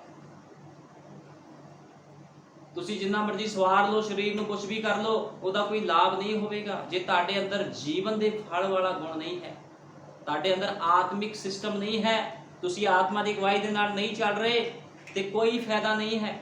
ਠੀਕ ਹੈ, ਕਿਉਂਕਿ ਤੁਹਾਡਾ ਪ੍ਰਾਣ ਸਰੀਰ ਨਾਲੋਂ ਜ਼ਿਆਦਾ ਕੀਮਤੀ ਹੈ। ਭਾਈ ਬ੍ਰਾਹਨਮ ਨੇ ਕਿਹਾ 10,000 ਸੰਸਾਰ ਨੂੰ ਇੱਕ ਪਾਸੇ ਕਰ ਜਾਣ ਦਿਓ, ਜਾਂਚ ਕਰੋ। ਫਿਰ ਕਹਿੰਦਾ 10,000 ਸੰਸਾਰ ਤੋਂ ਵੀ ਵੱਧ ਮੁੱਲ ਤੁਹਾਡੇ ਪ੍ਰਾਣਾਂ ਦਾ ਹੈ, ਤੇ ਲੋਕਾਂ ਨੂੰ ਅੱਜ ਸਮਝ ਹੀ ਨਹੀਂ ਲੱਗ ਰਹੀ ਕਿੱਦਾਂ ਲੋਕ ਗਲਤ ਜੀਵਨ ਕਰਦੇ ਹਨ, ਇਸ ਦੁਨੀਆ ਨੂੰ ਛੱਡ ਕੇ ਚਲ ਜਾਂਦੇ ਹਨ। ਤੇ ਇੱਕ ਪਾਦਰੀ ਖੜਾ ਹੁੰਦਾ ਜਿਹੜਾ ਕੀ ਕਰਦਾ ਹੈ, ਫਿਰ ਜਨਾਜ਼ਾ ਪੜ ਰਿਹਾ ਹੁੰਦਾ ਹੈ, ਬੰਦਾ ਸ਼ਰਾਬ ਪੀ ਕੇ ਮਰ ਗਿਆ, ਬੰਦਾ ਬੀੜੀਆਂ ਪੀ ਕੇ ਮਰ ਗਿਆ, ਉਹਨੂੰ ਸਵਰਗ ਚ ਪਹੁੰਚਾਤਾ ਗੱਲਾਂ ਦੇ ਨਾਲ, ਇਹ ਜੀ ਹੁਣ ਸਵਰਗ ਵਿੱਚ ਪਹੁੰਚ ਗਿਆ ਹੈ। ਹਰ ਪਾਸੇ ਗਲਤ ਸਿਸਟਮ ਹੈ, ਹਰ ਪਾਸੇ ਕੰਪਰੋਮਾਈਜ਼ ਹੈ। ਸਰੀਰ ਨਾਲ ਭਰੇ ਹੋਏ ਲੋਕ, ਸਰੀਰ ਨਾਲ ਭਰੀਆਂ ਹੋਈਆਂ ਸੇਵਕਾਈਆਂ ਹਰ ਪਾਸੇ ਤੁਰੀਆਂ ਫਿਰਦੀਆਂ ਹਨ। ਠੀਕ ਹੈ ਨਾ, ਬੰਦਾ ਨਸ਼ੇ ਕਰ ਰਿਹਾ ਹੈ, ਬੰਦਾ ਸੰਸਾਰ ਵਿੱਚ ਤੁਰਿਆ ਫਿਰਦਾ ਸੀਗਾ, ਗਲਤ ਕੰਮ ਕਰਦਾ ਹੋਇਆ ਮਰ ਗਿਆ, ਇੱਕ ਪਾਸਟਰ ਆ ਕੇ ਜਨਾਜ਼ਾ ਪੜ ਦਿੰਦਾ ਹੈ, ਇਹ ਸਵਰਗ ਵਿੱਚ ਪਹੁੰਚ ਗਿਆ ਜੀ, ਗੱਲਾਂ ਨਾਲ ਸਵਰਗ ਵਿੱਚ ਪਹੁੰਚਾ ਦਿੰਦਾ ਹੈ। ਇਹ ਸਭ ਕੁਝ ਸਰੀਰਕ ਮਸਲੇ ਹਨ, ਸਰੀਰਕ ਪਾਸਟਰ ਹਨ, ਸਰੀਰਕ ਲੋਕ ਹਨ ਜਿਨ੍ਹਾਂ ਨੇ ਬਾਈਬਲ ਨੂੰ ਇੱਕ ਕਿਤਾਬ ਸਮਝ ਲਿਆ। ਠੀਕ ਹੈ ਨਾ, ਇਸਤੇਮਾਲ ਕਰ ਰਹੇ ਹਨ, लेकिन खुदावंद ਇਹੋ ਜਿਹੇ ਲੋਕਾਂ ਨੂੰ ਪਸੰਦ ਨਹੀਂ ਕਰਦਾ ਜਿਹੜੇ ਸਰੀਰ ਨਾਲ ਚੱਲਦੇ ਹਨ। ਖੁਦਾਵੰਦ ਆਤਮਿਕ ਲੋਕਾਂ ਨੂੰ ਪਸੰਦ ਕਰਦਾ ਹੈ। ਠੀਕ ਹੈ, ਤੇ ਜਿਹੜਾ ਆਤਮਿਕ ਹੁੰਦਾ ਖੁਦਾ ਫਿਰ ਉਹਨੂੰ ਹੋਰ ਵੀ ਛਾਂਗਦਾ ਹੈ। ਤੇ ਸਰੀਰਕ ਨੂੰ ਕੀ ਕਰਦਾ ਹੈ? ਬਾਈਬਲ 'ਚ ਲਿਖਿਆ ਸਰੀਰਕ ਨੂੰ ਸਿੱਟ ਦਿੰਦਾ ਇੱਕ ਪਾਸੇ ਤਾਂ ਕਿ ਉਹਨੂੰ ਅੱਗ ਦੇ ਨਾਲ ਸਾੜ ਦਿੱਤਾ ਜਾਵੇ। ਲੇਕਿਨ ਆਤਮਿਕ ਮਨੁੱਖ ਨੂੰ ਖੁਦਾਵੰਦ ਹੋਰ ਵੀ ਛਿਲਦਾ ਆ, ਰਗੜਾਈ ਕਰਦਾ ਚੰਗੀ ਤਰ੍ਹਾਂ ਵੀ ਇਹ ਹੋਰ ਅੱਗੇ ਵਧੇ, ਹੋਰ ਅੱਗੇ ਵਧੇ। ਠੀਕ ਹੈ, ਇਸ ਕਰਕੇ ਹਰੇਕ ਮਨੁੱਖ ਆਪਣੇ ਆਪਣੇ ਜੀਵਨ ਨੂੰ ਸਹੀ ਕਰੇ। ਠੀਕ ਹੈ ਨਾ। ਭਾਈ ਬ੍ਰੈਨਮ ਨੇ ਕਿਹਾ, ਅਤੇ ਹੁਣ ਦੋਸਤੋ ਸੁਣੋ, ਅਤੇ ਤੁਸੀਂ ਔਰਤੋਂ ਉਹ ਮੁਬਾਰਕ ਕੁਆਰੀ ਮਰੀਅਮ ਆਤਮਾ ਦੀ ਮੈਂ ਪੀਤੇ ਹੋਏ ਲੋਕਾਂ ਦੇ ਉਸ ਝੁੰਡ ਦੇ ਨਾਲ ਸੀ। ਭਾਈ ਬ੍ਰੈਨਮ ਕਹਿੰਦੇ ਜਿਹੜੀ ਮਰੀਅਮ ਸੀ ਆਤਮਾ ਨਾਲ ਭਰੇ ਹੋਏ ਉਸ ਝੁੰਡ ਦੇ ਨਾਲ ਸੀਗੀ। ਉਹ ਜਦੋਂ 120 ਦੀ ਜਮਾਤ ਤੇ ਪਵਿੱਤਰ ਆਤਮਾ ਉਤਰਿਆ ਸੀ ਤੇ ਮਰੀਅਮ ਵੀ ਉਹਨਾਂ ਲੋਕਾਂ ਦੇ ਵਿੱਚ ਸੀ 120 ਦੀ ਜਮਾਤ ਦੇ ਵਿੱਚ। ਠੀਕ ਹੈ, ਅਤੇ ਜੇਕਰ ਖੁਦਾ ਨੇ ਮਰੀਅਮ ਨੂੰ ਪਵਿੱਤਰ ਆਤਮਾ ਦਾ ਬਸਮਾ ਪ੍ਰਾਪਤ ਕਰਨ ਅਤੇ ਇਸ ਪ੍ਰਕਾਰ ਦੀ ਕਾਰਵਾਈ ਕਰਨ ਤੋਂ ਬਿਨਾਂ ਸਵਰਗ ਵਿੱਚ ਆਉਣ ਨਹੀਂ ਦਿੱਤਾ। ਭਾਈ ਬ੍ਰੈਨਮ ਕਹਿੰਦੇ ਯੀਸ਼ੂ ਮਸੀਹ ਨੂੰ ਜਨਮ ਦਿੱਤਾ ਮਰੀਅਮ ਨੇ, ਤੇ ਮਰੀਅਮ ਵੀ ਸਿੱਧਾ ਖੁਦਾ ਦੇ ਕੋਲ ਨਹੀਂ ਸੀ ਜਾ ਸਕਦੀ। ਭਾਵੇਂ ਯੀਸ਼ੂ ਮਸੀਹ ਨੇ ਜਨਮ ਦਿੱਤਾ ਸੀਗਾ, ਉਹਨੂੰ ਵੀ ਪਵਿੱਤਰ ਆਤਮਾ ਦਾ ਬਸਮਾ ਪ੍ਰਾਪਤ ਕਰਨ ਦੀ ਲੋੜ ਸੀ। ਤੇ ਭਾਈ ਬ੍ਰੈਨਮ ਕਹਿੰਦੇ ਜੇ ਖੁਦਾ ਦੀ ਮਾਂ ਨੂੰ ਪਵਿੱਤਰ ਆਤਮਾ ਪ੍ਰਾਪਤ ਕੀਤੇ ਬਿਨਾ ਖੁਦਾ ਨੇ ਸਵਰਗ ਵਿੱਚ ਨਹੀਂ ਜਾਣ ਦਿੱਤਾ ਤੇ ਤੁਸੀਂ ਕੀ ਚੀਜ਼ ਹੋ ਫਿਰ? ਅੱਜ ਹੈ ਵੀ ਬੋਲੀ ਜਾਂਦੇ ਲੋਕ, ਮੈਂ ਖੁਦਾ ਦੇ ਰਾਹ 'ਚ ਚੱਲ ਜਾਣਾ। ਵਚਨ ਦਾ ਤੁਹਾਨੂੰ ਉਡਾੜਾ ਨਹੀਂ ਪਤਾ, ਜੀਵਨ ਤੁਹਾਡਾ ਨਹੀਂ ਚੰਗਾ, ਲਾਲਚ ਨਾਲ ਤੁਸੀਂ ਭਰੇ ਹੋਏ ਹੋ, ਵਿਚਾਰੀਆਂ ਨਾਲ ਤੁਸੀਂ ਭਰੇ ਹੋਏ ਹੋ, ਸੰਸਾਰ ਨਾਲ ਤੁਸੀਂ ਭਰੇ ਹੋਏ ਹੋ, ਆਤਮਾ ਦਾ ਕੋਈ ਫਲ ਨਹੀਂ, ਕੋਈ ਗੁਣ ਨਹੀਂ, ਪਵਿੱਤਰ ਆਤਮਾ ਦਾ ਬਸਮਾ ਤੁਹਾਡੇ ਕੋਲ ਨਹੀਂ ਹੈ, ਤੇ ਤੁਸੀਂ ਕਿੱਦਾਂ ਉਠਾਏ ਜਾ ਸਕਦੇ ਹੋ? ਭਾਈ ਬ੍ਰੈਨਮ ਕਹਿੰਦੇ ਯੀਸ਼ੂ ਮਸੀਹ ਨੇ ਆਪਣੀ ਮਾਂ ਨੂੰ ਬਿਨਾਂ ਪਵਿੱਤਰ ਆਤਮਾ ਦਾ ਬਸਮਾ ਪ੍ਰਾਪਤ ਕਰਨ ਤੋਂ ਬਿਨਾਂ ਸਵਰਗ ਵਿੱਚ ਆਉਣ ਨਹੀਂ ਦਿੱਤਾ। ਤੁਸੀਂ ਕੀ ਸੋਚਦੇ ਹੋ ਕਿ ਤੁਸੀਂ ਉਸ ਤੋਂ ਘੱਟ ਕਿਸੇ ਹੋਰ ਚੀਜ਼ ਨਾਲ ਉੱਥੇ ਚਲੇ ਜਾਓਗੇ? ਭਾਈ ਬ੍ਰੈਨਮ ਕਹਿੰਦੇ ਤੁਸੀਂ ਕਿਸੇ ਹੋਰ ਚੀਜ਼ ਨਾਲ, ਉਸ ਤੋਂ ਘੱਟ ਚੀਜ਼ ਨਾਲ ਤੁਸੀਂ ਉੱਥੇ ਪਹੁੰਚ ਜਾਓਗੇ ਕਿਤੇ? ਜੇ ਮਰੀਅਮ ਨੂੰ ਪਵਿੱਤਰ ਆਤਮਾ ਦਾ ਬਸਮਾ ਲਏ ਬਿਨਾ ਸਵਰਗ ਵਿੱਚ ਐਂਟਰੀ ਨਹੀਂ ਸੀ ਤੇ ਤੁਸੀਂ ਕਿੱਦਾਂ ਪਹੁੰਚ ਜਾਓਗੇ ਸਵਰਗ ਵਿੱਚ? ਕਿੱਦਾਂ ਪਹੁੰਚ ਜਾਓਗੇ ਖੁਦਾ ਦੇ ਰਾਜ ਵਿੱਚ ਜੇ ਤੁਹਾਡੇ ਕੋਲ ਖੁਦਾ ਦਾ ਪਵਿੱਤਰ ਆਤਮਾ ਨਹੀਂ? ਪਵਿੱਤਰ ਆਤਮਾ ਤਾਂ ਉਤਰੂਗਾ ਨਾ ਜੇ ਜੀਵਨ ਸਮਰਪਿਤ ਕਰੋਗੇ। ਜੀਵਨ ਸਮਰਪਿਤ ਤਾਂ ਹੋਊਗਾ ਜੇ ਸੰਸਾਰ ਨੂੰ ਛੱਡੋਗੇ, ਲਾਲਚ ਛੱਡੋਗੇ, ਦੁਨੀਆਦਾਰੀ ਛੱਡੋਗੇ। ਠੀਕ ਹੈ ਨਾ, ਤਾਂ ਪਵਿੱਤਰ ਆਤਮਾ ਦਾ ਬਸਮਾ ਮਿਲਣਾ, ਏਦਾਂ ਦਾ ਮਿਲਣਾ ਨਹੀਂ ਹੈ। ਤੇ ਬਿਨਾਂ ਪਵਿੱਤਰ ਆਤਮਾ ਤੋਂ ਕੋਈ ਵੀ ਬੰਦਾ ਰੈਪਚਰ ਵਿੱਚ ਨਹੀਂ ਜਾ ਸਕਦਾ। ਬਾਈਬਲ 'ਚ ਲਿਖਿਆ 10 ਮੂਰਖ, 5 ਮੂਰਖ ਤੇ 5 ਚਤਰ। 5 ਮੂਰਖ ਕੌਣ ਸੀਗੀਆਂ ਤੇ 5 ਚਤਰ ਕੌਣ ਸੀਆਂ? 5 ਚਤਰ ਜਿਨ੍ਹਾਂ ਦੇ ਕੋਲ ਖੁਦਾ ਦਾ ਪਵਿੱਤਰ ਆਤਮਾ ਸੀ, ਤੇ 5 ਮੂਰਖ ਜਿਨ੍ਹਾਂ ਕੋਲ ਗਿਆਨ ਇਕੱਠਾ ਸੀ ਮਾੜਾ ਮੋਟਾ। ਠੀਕ ਹੈ, ਪਵਿੱਤਰ ਆਤਮਾ ਨਹੀਂ ਸੀਗਾ। ਤੇ ਬਿਨਾਂ ਪਵਿੱਤਰ ਆਤਮਾ ਜਦੋਂ ਲਾੜਾ ਆਇਆ, ਪਵਿੱਤਰ ਆਤਮਾ ਪਾਏ ਹੋਏ ਲੋਕ ਰੈਪਚਰ ਵਿੱਚ, ਸਰੀਰਕ ਲੋਕ ਥੱਲੇ। ਇਸ ਕਰਕੇ ਬਿਨਾਂ ਪਵਿੱਤਰ ਆਤਮਾ ਤੋਂ ਕੋਈ ਵੀ ਬੰਦਾ ਰੈਪਚਰ ਦੇ ਵਿੱਚ ਨਹੀਂ ਜਾ ਸਕਦਾ। ਜੇ ਯੀਸ਼ੂ ਮਸੀਹ ਦੀ ਮਾਂ ਉਸ ਸਥਾਨ ਵਿੱਚ ਨਹੀਂ ਪਹੁੰਚ ਸਕਦੀ ਸੀ ਬਿਨਾਂ ਪਵਿੱਤਰ ਆਤਮਾ ਪਾਏ ਹੋਏ, ਨਬੀ ਨੇ ਕਿਹਾ, ਭਾਈ ਬ੍ਰੈਨਮ ਨੇ ਕਿਹਾ, ਤੇ ਤੁਸੀਂ ਕਿਸੇ ਹੋਰ ਘੱਟ ਕਿਸੇ ਚੀਜ਼ ਤੋਂ, ਕਹਿੰਦਾ ਤੁਸੀਂ ਉਸ ਤੋਂ ਘੱਟ ਕਿਸੇ ਹੋਰ ਚੀਜ਼ ਨਾਲ ਉੱਥੇ ਚਲੇ ਜਾਓਗੇ, ਫਿਰ ਕਦੇ ਵੀ ਨਹੀਂ ਜਾ ਸਕਦੇ। ਇਸ ਕਰਕੇ ਅੰਤ ਦਾ ਸਮਾਂ ਹੈ, ਆਪਣੇ ਸਮੇਂ ਨੂੰ ਨਾ ਖਰਾਬ ਕੀਤਾ ਜਾਵੇ, ਆਪਣੇ ਆਪ ਨੂੰ ਆਤਮਾ ਦੇ ਫਲਾਂ ਦੇ ਨਾਲ ਭਰਿਆ ਜਾਵੇ। ਜੇ ਤੁਹਾਡੇ ਕੋਲ ਪਵਿੱਤਰ ਆਤਮਾ ਦਾ ਬਸਮਾ ਨਹੀਂ ਹੈ ਤੇ ਮੰਗ ਕਰੋ, ਖੁਦਾਵੰ ਮੈਨੂੰ ਆਪਣਾ ਪਵਿੱਤਰ ਆਤਮਾ ਦੇ। ਜੇ ਮੰਗੋਗੇ ਨਹੀਂ ਤਾਂ ਦਿੱਤਾ ਵੀ ਨਹੀਂ ਜਾਵੇਗਾ। ਬਾਈਬਲ ਬਿਆਨ ਕਰਦੀ ਹੈ ਮੰਗੋਗੇ ਤਾਂ ਤੁਹਾਨੂੰ ਦਿੱਤਾ ਜਾਏਗਾ, ਖੜਖੜਾਓਗੇ ਤਾਂ ਖੋਲਿਆ ਜਾਵੇਗਾ। ਜਿੱਦ ਤੱਕ ਬੱਚਾ ਰੋਂਦਾ ਨਹੀਂ ਹੈ ਮਾਂ ਉਸ ਨੂੰ ਦੁੱਧ ਨਹੀਂ ਪਿਲਾਉਂਦੀ। ਜਦੋਂ ਰੋਂਦਾ ਹੈ ਮਾਂ ਨੂੰ ਪਤਾ ਲੱਗ ਜਾਂਦਾ ਹੈ ਇਸਨੂੰ ਭੁੱਖ ਲੱਗੀ ਹੈ। ਜਿੱਦ ਤੱਕ ਤੁਸੀਂ ਖੁਦਾ ਦੇ ਅੱਗੇ ਰੋਓਗੇ ਨਹੀਂ, ਗਿੜਗੜਾਓਗੇ ਨਹੀਂ, ਖੁਦਾਵੰਦ ਤੁਹਾਨੂੰ ਪਵਿੱਤਰ ਆਤਮਾ ਦਾ ਬਸਮਾ ਨਹੀਂ ਦੇਵੇਗਾ। ਇਸ ਕਰਕੇ ਆਪਣੇ ਆਪਣੇ ਜੀਵਨਾਂ ਨੂੰ ਚੈੱਕ ਕਰੋ ਕਿ ਤੁਹਾਡੇ ਜੀਵਨ ਕਿਤੇ ਸਰੀਰ ਨਾਲ ਤਾਂ ਨਹੀਂ ਭਰੇ। ਮੂਰਤੀ ਪੂਜਾ ਤੋਂ ਬਾਹਰ ਆਓ। ਮੂਰਤੀ ਪੂਜਾ ਕੀ ਹੈ? ਲੋਕਾਂ ਨੂੰ ਨਹੀਂ ਪਤਾ ਮੂਰਤੀ ਪੂਜਾ ਕੀ। ਮੂਰਤੀ ਪੂਜਾ ਹੈ ਵਚਨ ਤੋਂ ਬਾਹਰ ਕੰਮ ਕਰਨਾ। ਜੇ ਤੁਸੀਂ ਕਿਸੇ ਬਾਰੇ ਸੋਚੀ ਜਾਂਦੇ ਹੋ, ਕਿਸੇ ਰਿਸ਼ਤੇਦਾਰ ਬਾਰੇ ਸੋਚੀ ਜਾਂਦੇ ਹੋ, ਉਹ ਮੈਂ ਉਹਨੂੰ ਛੱਡਤਾ, ਕਿੱਦਾਂ ਚੱਲੂਗਾ, ਇਹ ਮੂਰਤੀ ਪੂਜਾ ਹੈ। ਜੇ ਤੁਸੀਂ ਸੰਸਾਰ ਦੀ ਗੱਲਾਂ ਨੂੰ ਸੋਚਦੇ ਹੋ, ਖੁਦਾ ਦਾ ਸਥਾਨ ਕਿਸੇ ਹੋਰ ਨੂੰ ਦਿੰਦੇ ਹੋ, ਇਹ ਸਭ ਮੂਰਤੀ ਪੂਜਾ ਹੈ। ਠੀਕ ਹੈ ਨਾ। ਲੋਕਾਂ ਨੂੰ ਪਤਾ ਹੀ ਨਹੀਂ ਮੂਰਤੀ ਪੂਜਾ ਕੀ ਹੁੰਦੀ ਹੈ। ਲੋਕੀ ਸੋਚਦੇ ਸ਼ਾਇਦ ਮੂਰਤੀਆਂ ਪੂਜਣੀਆਂ ਛੱਡਤੀਆਂ ਜੀ, ਅਸੀਂ ਹੁਣ ਮੂਰਤੀ ਪੂਜਕ ਨਹੀਂ ਆ। ਅਸਲੀ ਮੂਰਤੀ ਪੂਜਕ ਕ੍ਰਿਸਚਨ ਲੋਕ ਨੇ। ਇਹ ਸਾਫ਼ ਤੇ ਸਪਸ਼ਟ ਕਹਿ ਰਿਹਾ, ਅਸਲੀ ਮੂਰਤੀ ਪੂਜਕ ਕ੍ਰਿਸਚਨ ਨੇ, ਜਿਹੜੇ ਆਪਣੇ ਆਪ ਨੂੰ ਮਸੀਹ ਕਹਿੰਦੇ ਹਨ। ਵਚਨ ਤੋਂ ਬਾਹਰ ਕੰਮ ਕਰਦਾ ਹੈ ਕੋਈ ਮਸੀਹ ਭੈਣ ਭਾਈ, ਉਹ ਮੂਰਤੀ ਪੂਜਕ ਹੈ। ਜੇ ਕੋਈ ਭੈਣ ਪੈਂਟ ਪਾਉਂਦੀ ਹੈ, ਉਹ ਮੂਰਤੀ ਪੂਜਕ ਹੈ। ਜੇ ਕੋਈ ਭਾਈ ਭੈਣ ਭਾਈ ਫਿਲਮਾਂ ਦੇ ਗਾਣੇ ਸੁਣਦਾ ਹੈ, ਗੰਦਗੀ ਕਰਦਾ ਹੈ, ਮੇਕਅਪ ਕਰਦਾ ਹੈ, ਉਹ ਮੂਰਤੀ ਪੂਜਕ ਹੈ। ਤੇ ਬਾਈਬਲ ਬਿਆਨ ਕਰਦੀ ਹੈ ਮੂਰਤੀ ਪੂਜਕਾਂ ਦਾ ਹਿੱਸਾ ਕਿੱਥੇ ਹੈ? ਫਿਰ ਨਰਕ ਦੇ ਵਿੱਚ। ਉਹ ਬੰਦਾ ਸਿੱਧਾ ਹੀ ਥੱਲੇ ਚਲ ਜਾਵੇਗਾ, ਜਿਹੜਾ ਬੰਦਾ ਮੂਰਤੀ ਪੂਜਕ ਹੈ। ਠੀਕ ਹੈ। ਇਸ ਕਰਕੇ ਅੱਜ ਲੋਕਾਂ ਨੂੰ ਸਮਝ ਨਹੀਂ ਆ। ਆਪ ਮੂਰਤੀ ਪੂਜਕ ਹੈ ਤੇ ਲੋਕਾਂ ਨੂੰ ਕਹਿੰਦੇ ਤੁਸੀਂ ਬਚ ਜਾਓ। ਉਹ ਕਿੱਦਾਂ ਬਚ ਜਾਊਗਾ ਭਾਈ? ਤੂੰ ਤਾਂ ਬਚਿਆ ਨਹੀਂ। ਬਹੁਤ ਸਾਰੇ ਕ੍ਰਿਸਚਨ ਲੋਕ ਪ੍ਰਚਾਰ ਕਰਦੇ ਆ ਤੁਸੀਂ ਮਸੀਹ ਬਣ ਜਾਓ ਜੀ, ਤੁਸੀਂ ਖੁਦਾ ਦੇ ਵਿੱਚ ਆ ਜਾਓ। ਤੂੰ ਆਪ ਤਾਂ ਬਚਿਆ ਨਹੀਂ, ਤੂੰ ਕੀ ਬਚਾਏਗਾ ਉਹਨੂੰ? ਆਪ ਤਾਂ ਬਚ ਲੈ ਪਹਿਲੋਂ। ਯीशु ਮਸੀਹ ਦੇ ਨਾਮ 'ਚ ਬਸਮਾ ਲੈ। ਪਿਤਾ ਪੁੱਤਰ ਵਾਲਾ ਝੂਠਾ ਬਸਮਾ ਹੈ, ਉਸ ਤੋਂ ਬਾਹਰ ਆ। ਯीशु ਮਸੀਹ ਨਾਮ 'ਚ ਬਸਮਾ ਲੈ, ਪਵਿੱਤਰ ਆਤਮਾ ਦਾ ਦਾਨ ਪਾ, ਜੀਵਨ ਬਤੀਤ ਕਰ, ਫਿਰ ਤੂੰ ਬਚੇਗਾ ਜਾ ਕੇ। ਆਪ ਬਚਿਆ ਨਹੀਂ, ਦੂਜਿਆਂ ਨੂੰ ਕਹਿੰਦਾ ਬਚ ਜਾਓ। ਇਹ ਸਭ ਕੀ ਹੈ? ਸਰੀਰ ਦੇ ਨਾਲ ਭਰੇ ਹੋਏ ਲੋਕ ਹਨ। ਸਿੱਧੀ ਬਾਈਬਲ ਨੂੰ ਲਈ ਜਾਂਦੇ, ਬਾਈਬਲ ਦਾ ਓੜਾ ਆੜਾ ਨਹੀਂ ਪਤਾ। ਠੀਕ ਹੈ ਨਾ। ਇਸ ਕਰਕੇ ਤੁਸੀਂ ਦੇਖੋ ਕਿੰਨਾ ਸਰੀਰਕ ਮਨਸ਼ਾ ਬਾਈਬਲ ਕਹਿੰਦੀ ਹੈ ਮੌਤ ਹੈ, ਤੇ ਜਿਹੜੇ ਸਰੀਰ ਨਾਲ ਚੱਲਦੇ ਹਨ ਉਹ ਮੌਤ ਵਿੱਚ ਤੁਰੇ ਫਿਰਦੇ ਆ। ਕਿ ਮੈਂ ਨਹੀਂ ਕਹਿੰਦਾ, ਬਾਈਬਲ ਬਿਆਨ ਕਰਦੀ ਹੈ। ਇਸ ਕਰਕੇ ਹਰੇਕ ਬੰਦਾ ਆਪਣੇ ਆਪਣੇ ਜੀਵਨ ਨੂੰ ਸਵਾਰੇ। ਭਾਈ ਬ੍ਰੈਨਮ ਨੇ ਕਿਹਾ ਆਰੰਭ ਵਿੱਚ ਜਦੋਂ ਆਦਮ ਅਤੇ ਹਵਾ, ਆਦਮੀ ਨੇ ਹਮੇਸ਼ਾ ਹੀ ਆਪਣੇ ਆਪ ਨੂੰ ਤਿਆਰ ਕਰਨ ਦਾ ਯਤਨ ਕੀਤਾ। ਭਾਈ ਬ੍ਰੈਨਮ ਕਹਿੰਦੇ ਆਦਮੀ ਨੇ ਆਪਣੇ ਆਪ ਨੂੰ ਹਮੇਸ਼ਾ ਤਿਆਰ ਕਰਨ ਦਾ ਯਤਨ ਕੀਤਾ। ਪਹਿਲਾ ਪਾਪ ਕੀਤਾ ਜਦੋਂ ਉਸਨੇ ਆਰੰਭ ਵਿੱਚ ਪਹਿਲਾ ਪਾਪ ਕੀਤਾ, ਤਾਂ ਪਹਿਲੀ ਗੱਲ ਤੁਸੀਂ ਜਾਣਦੇ ਹੋ ਕਿ ਉਸਨੇ ਬਾਹਰ ਜਾ ਕੇ ਆਪਣੇ ਲਈ ਤਹਿਮਤ ਬਣਾਇਆ ਅੰਜੀਰ ਦੇ ਪੱਤਿਆਂ ਦਾ, ਇਸ ਨੂੰ ਆਪਣੇ ਦੁਆਲੇ ਲਪੇਟਿਆ। ਉਹ ਆਪਣੇ ਲਈ ਬਣਾ ਰਿਹਾ ਸੀ। ਹੁਣ ਧਰਮ ਸ਼ਬਦ ਦਾ ਅਰਥ ਪਰਦਾ ਹੈ। ਉਹ ਆਪਣੇ ਲਈ ਇੱਕ ਧਰਮ ਬਣਾ ਰਿਹਾ ਸੀਗਾ, ਇੱਕ ਪਰਦਾ ਬਣਾ ਰਿਹਾ ਸੀ ਆਪਣੇ ਆਪ ਨੂੰ ਲੁਕਾਉਣ ਦੇ ਲਈ। ਅਤੇ ਆਦਮ ਅਤੇ ਹਵਾ ਨੇ ਆਪਣੇ ਆਪ ਲਈ ਇੱਕ ਧਰਮ, ਇੱਕ ਪਰਦਾ ਬਣਾ ਲਿਆ। ਪਰ ਜਦੋਂ ਖੁਦਾ ਨੇ ਉਹਨਾਂ ਨੂੰ ਬੁਲਾਇਆ ਅਤੇ ਉਹਨਾਂ ਨੂੰ ਖੁਦਾ ਨਾਲ ਆਮਣੋ ਸਾਹਮਣੇ ਹੋਣਾ ਪਿਆ, ਤਾਂ ਉਹਨਾਂ ਨੇ ਮਹਿਸੂਸ ਕੀਤਾ ਕਿ ਉਹਨਾਂ ਦਾ ਮਨੁੱਖ ਆਧਾਰਿਤ ਧਰਮ ਠੀਕ ਨਹੀਂ ਹੈ। ਫਿਰ ਉਹਨਾਂ ਨੇ ਮਹਿਸੂਸ ਕੀਤਾ ਵੀ ਜਿਹੜਾ ਅਸੀਂ ਇਹ ਪਰਦਾ ਬਣਾ ਲਿਆ ਆ, ਠੀਕ ਹੈ ਨਾ, ਉਹਨਾਂ ਦਾ ਮਨੁੱਖ ਆਧਾਰਿਤ ਧਰਮ ਠੀਕ ਨਹੀਂ ਹੈ। ਜੇਕਰ ਤੁਹਾਡੇ ਕੋਲ ਪਵਿੱਤਰ ਆਤਮਾ ਤੋਂ ਬਗੈਰ ਕੋਈ ਹੋਰ ਚੀਜ਼ ਹੈ ਅਤੇ ਮੌਤ ਤੁਹਾਡੇ ਸਰੀਰ ਤੇ ਹਮਲਾ ਕਰੇਗੀ। ਭਾਈ ਬ੍ਰਾਨਮ ਕਹਿੰਦੇ ਜੇ ਤੁਹਾਡੇ ਕੋਲ ਪਵਿੱਤਰ ਆਤਮਾ ਤੋਂ ਬਗੈਰ ਕੋਈ ਹੋਰ ਚੀਜ਼ ਹੈ ਤੇ ਤੁਹਾਡੇ ਤੇ ਮੌਤ ਅਟੈਕ ਕਰ ਦੇਵੇਗੀ, ਤਾਂ ਤੁਸੀਂ ਵੇਖੋਗੇ ਕਿ ਆਦਮੀ ਦਾ ਬਣਾਇਆ ਹੋਇਆ ਧਰਮ ਮੌਤ ਦੇ ਸਮੇਂ ਨਹੀਂ ਠਹਿਰੇਗਾ।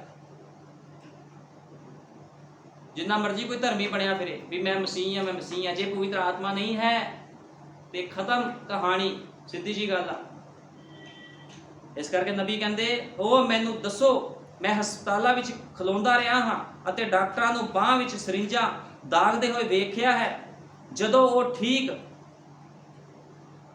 ਕਹਿੰਦਾ ਮੈਂ ਉਹਨਾਂ ਨੂੰ ਦੇਖਿਆ ਹੈ ਜਦੋਂ ਡਾਕਟਰ ਬਾਹਾਂ ਵਿੱਚ ਸਰਿੰਜਾਂ ਦਾਗਦੇ ਹਨ ਤੇ ਲੋਕ ਕਹਿੰਦੇ ਹਨ ਆਪਣੇ ਪਾਸਟਰਾਂ ਨੂੰ ਤੂੰ ਸਾਨੂੰ ਧੋਖਾ ਦਿੱਤਾ ਹੈ। ਬਹੁਤ ਸਾਰੇ ਫਿਰ ਲੋਕ ਕਹਿੰਦੇ ਨੇ ਆਪਣੇ ਪਾਸਟਰ ਨੂੰ ਸਾਨੂੰ ਧੋਖਾ ਦਿੱਤਾ, ਤੂੰ ਸਾਨੂੰ ਸਹੀ ਸਿੱਖਿਆ ਨਹੀਂ ਦਿੱਤੀ, ਕਿਉਂਕਿ ਪਤਾ ਹੈ ਹੁਣ ਮੌਤ ਆ ਗਈ ਹੈ, ਠੀਕ ਹੈ ਨਾ। ਤੇ ਮੌਤ ਵੇਲੇ ਬੰਦਾ ਫਿਰ ਤੌਬਾ ਕਰਨ ਦੀ ਕੋਸ਼ਿਸ਼ ਕਰਦਾ ਹੈ, ਫਿਰ ਆਪਣੇ ਪਾਸਟਰ ਚਿਲਾਉਂਦਾ ਹੈ।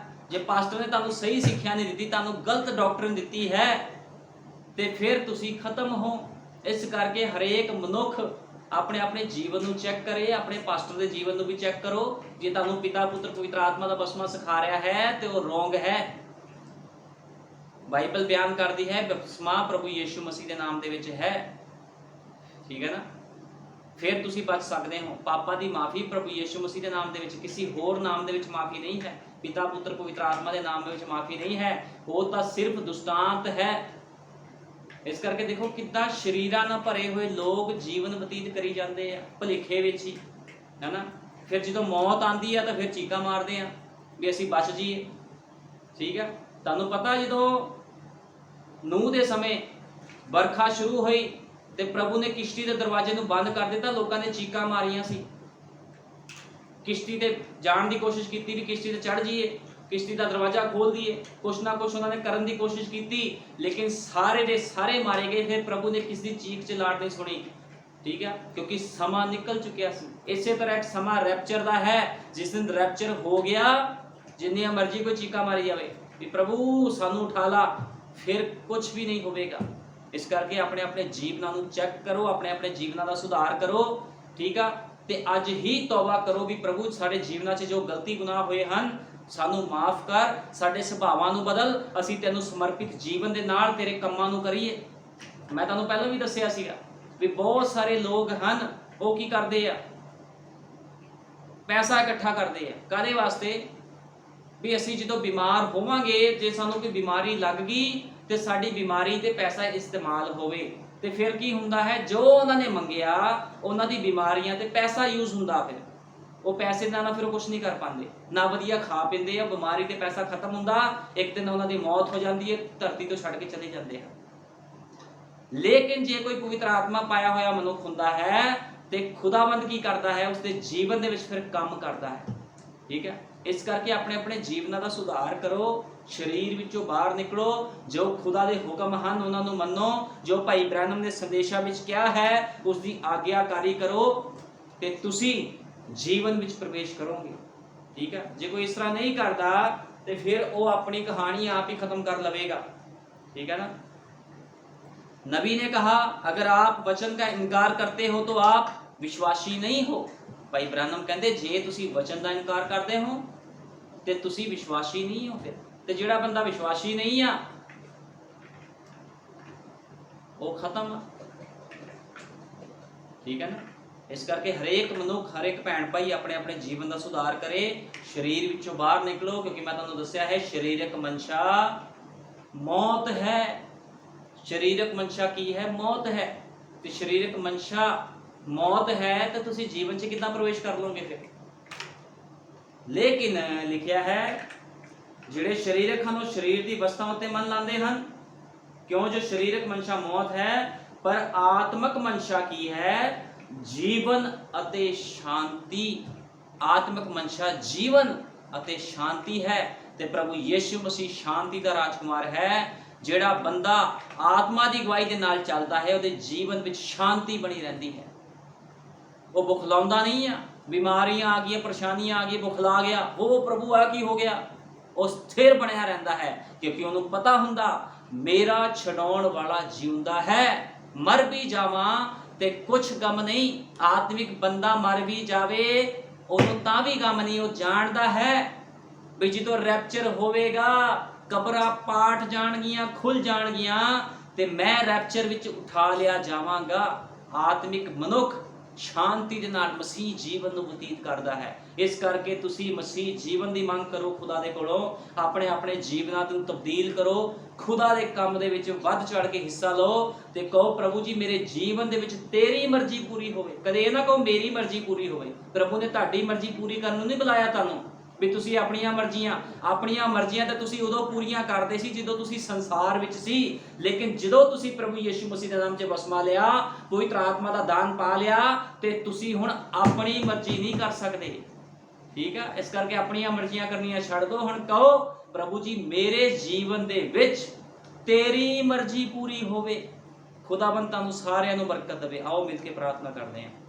हालेलुया, धन्यवाद प्यारे प्रभु यीशु मसीह। मैं विश्वास करदा हां खुदावंदा ये प्रचार किसी मांस ते लहू दे द्वारा नहीं होया प्रभु जी, ये प्रचार तेरे पवित्र आत्मा दे द्वारा होया है खुदावंद। ते जो भी तू गल्लां रखियां हन खुदावंदा वो एक एक ते जीवन नूं सुधार देवेगी खुदावंद। प्रभु जी वो गल्लां प्रभु यीशु मसीह जिन्हां लोकां ने इस प्रचार नूं सुनिया, भैन भाईआं ने प्रचार नूं सुनिया, उन्हां दे जीवन विच काम कर खुदावंदा। जिन्ने बीमार हन परेशान हन उन्हां नूं चंगियाई दे, दया कर, कृपा कर प्रभु यीशु मसीह, क्योंकि खुदावंद प्रभु यीशु मसीह असीं अंत दे समय विच रह रहे हां ते तू क्या है शरीरक मंशा मौत है ते सचमुच खुदावंदा जिहड़ा मनुख शरीर दे नाल चलेगा प्रभु जी वो मारिया जाएगा खुदावंद। ਭਵਨ। ਲੇਕਿਨ ਆਤਮਿਕ ਮਨਸ਼ਾ ਜੀਵਨ ਅਤੇ ਸ਼ਾਂਤੀ ਹੈ, ਤੇ ਜਿਹਦੇ ਕੋਲ ਆਤਮਿਕ ਮਨਸ਼ਾ ਹੈ ਪ੍ਰਭੂ ਜੀ, ਉਹ ਜੀਵਨ ਅਤੇ ਸ਼ਾਂਤੀ ਦੇ ਨਾਲ ਤੇਰੇ ਕੰਮਾਂ ਨੂੰ ਕਰੇਗਾ। ਤੂੰ ਵੱਡੀ ਦਇਆ ਕਰ, ਕਿਰਪਾ ਕਰ ਪ੍ਰਭੂ ਯੀਸ਼ੂ ਮਸੀਹ। ਤੂੰ ਬਹੁਤ ਜਲਦੀ ਆ ਰਿਹਾ ਹੈ ਆਪਣੀ ਦੁਲਹਨ ਨੂੰ ਲੈਣ। ਮੈਂ ਤੇਰਾ ਧੰਨਵਾਦ, ਤੇਰਾ ਸ਼ੁਕਰ ਕਰਦਾ ਹਾਂ ਪ੍ਰਭੂ ਯੀਸ਼ੂ ਮਸੀਹ, ਜਲਦੀ ਆਓ। ਤੁਹਾਡੀ ਦੁਲਹਨ ਤੁਹਾਡਾ ਇੰਤਜ਼ਾਰ ਕਰਦੀ ਹੈ। ਸਾਰਾ ਆਦਰ ਜਲਾਲ ਮਹਿਮਾ ਪ੍ਰਭੂ ਯੀਸ਼ੂ ਮਸੀਹ ਦੇ ਜਿੰਦਾ ਜਲਾਲੀ ਸਾਮਰਥੀ ਨਾਮ ਨੂੰ ਮਿਲੇ। ਆਮੀਨ। ਹਾਲੇਲੂਇਆ।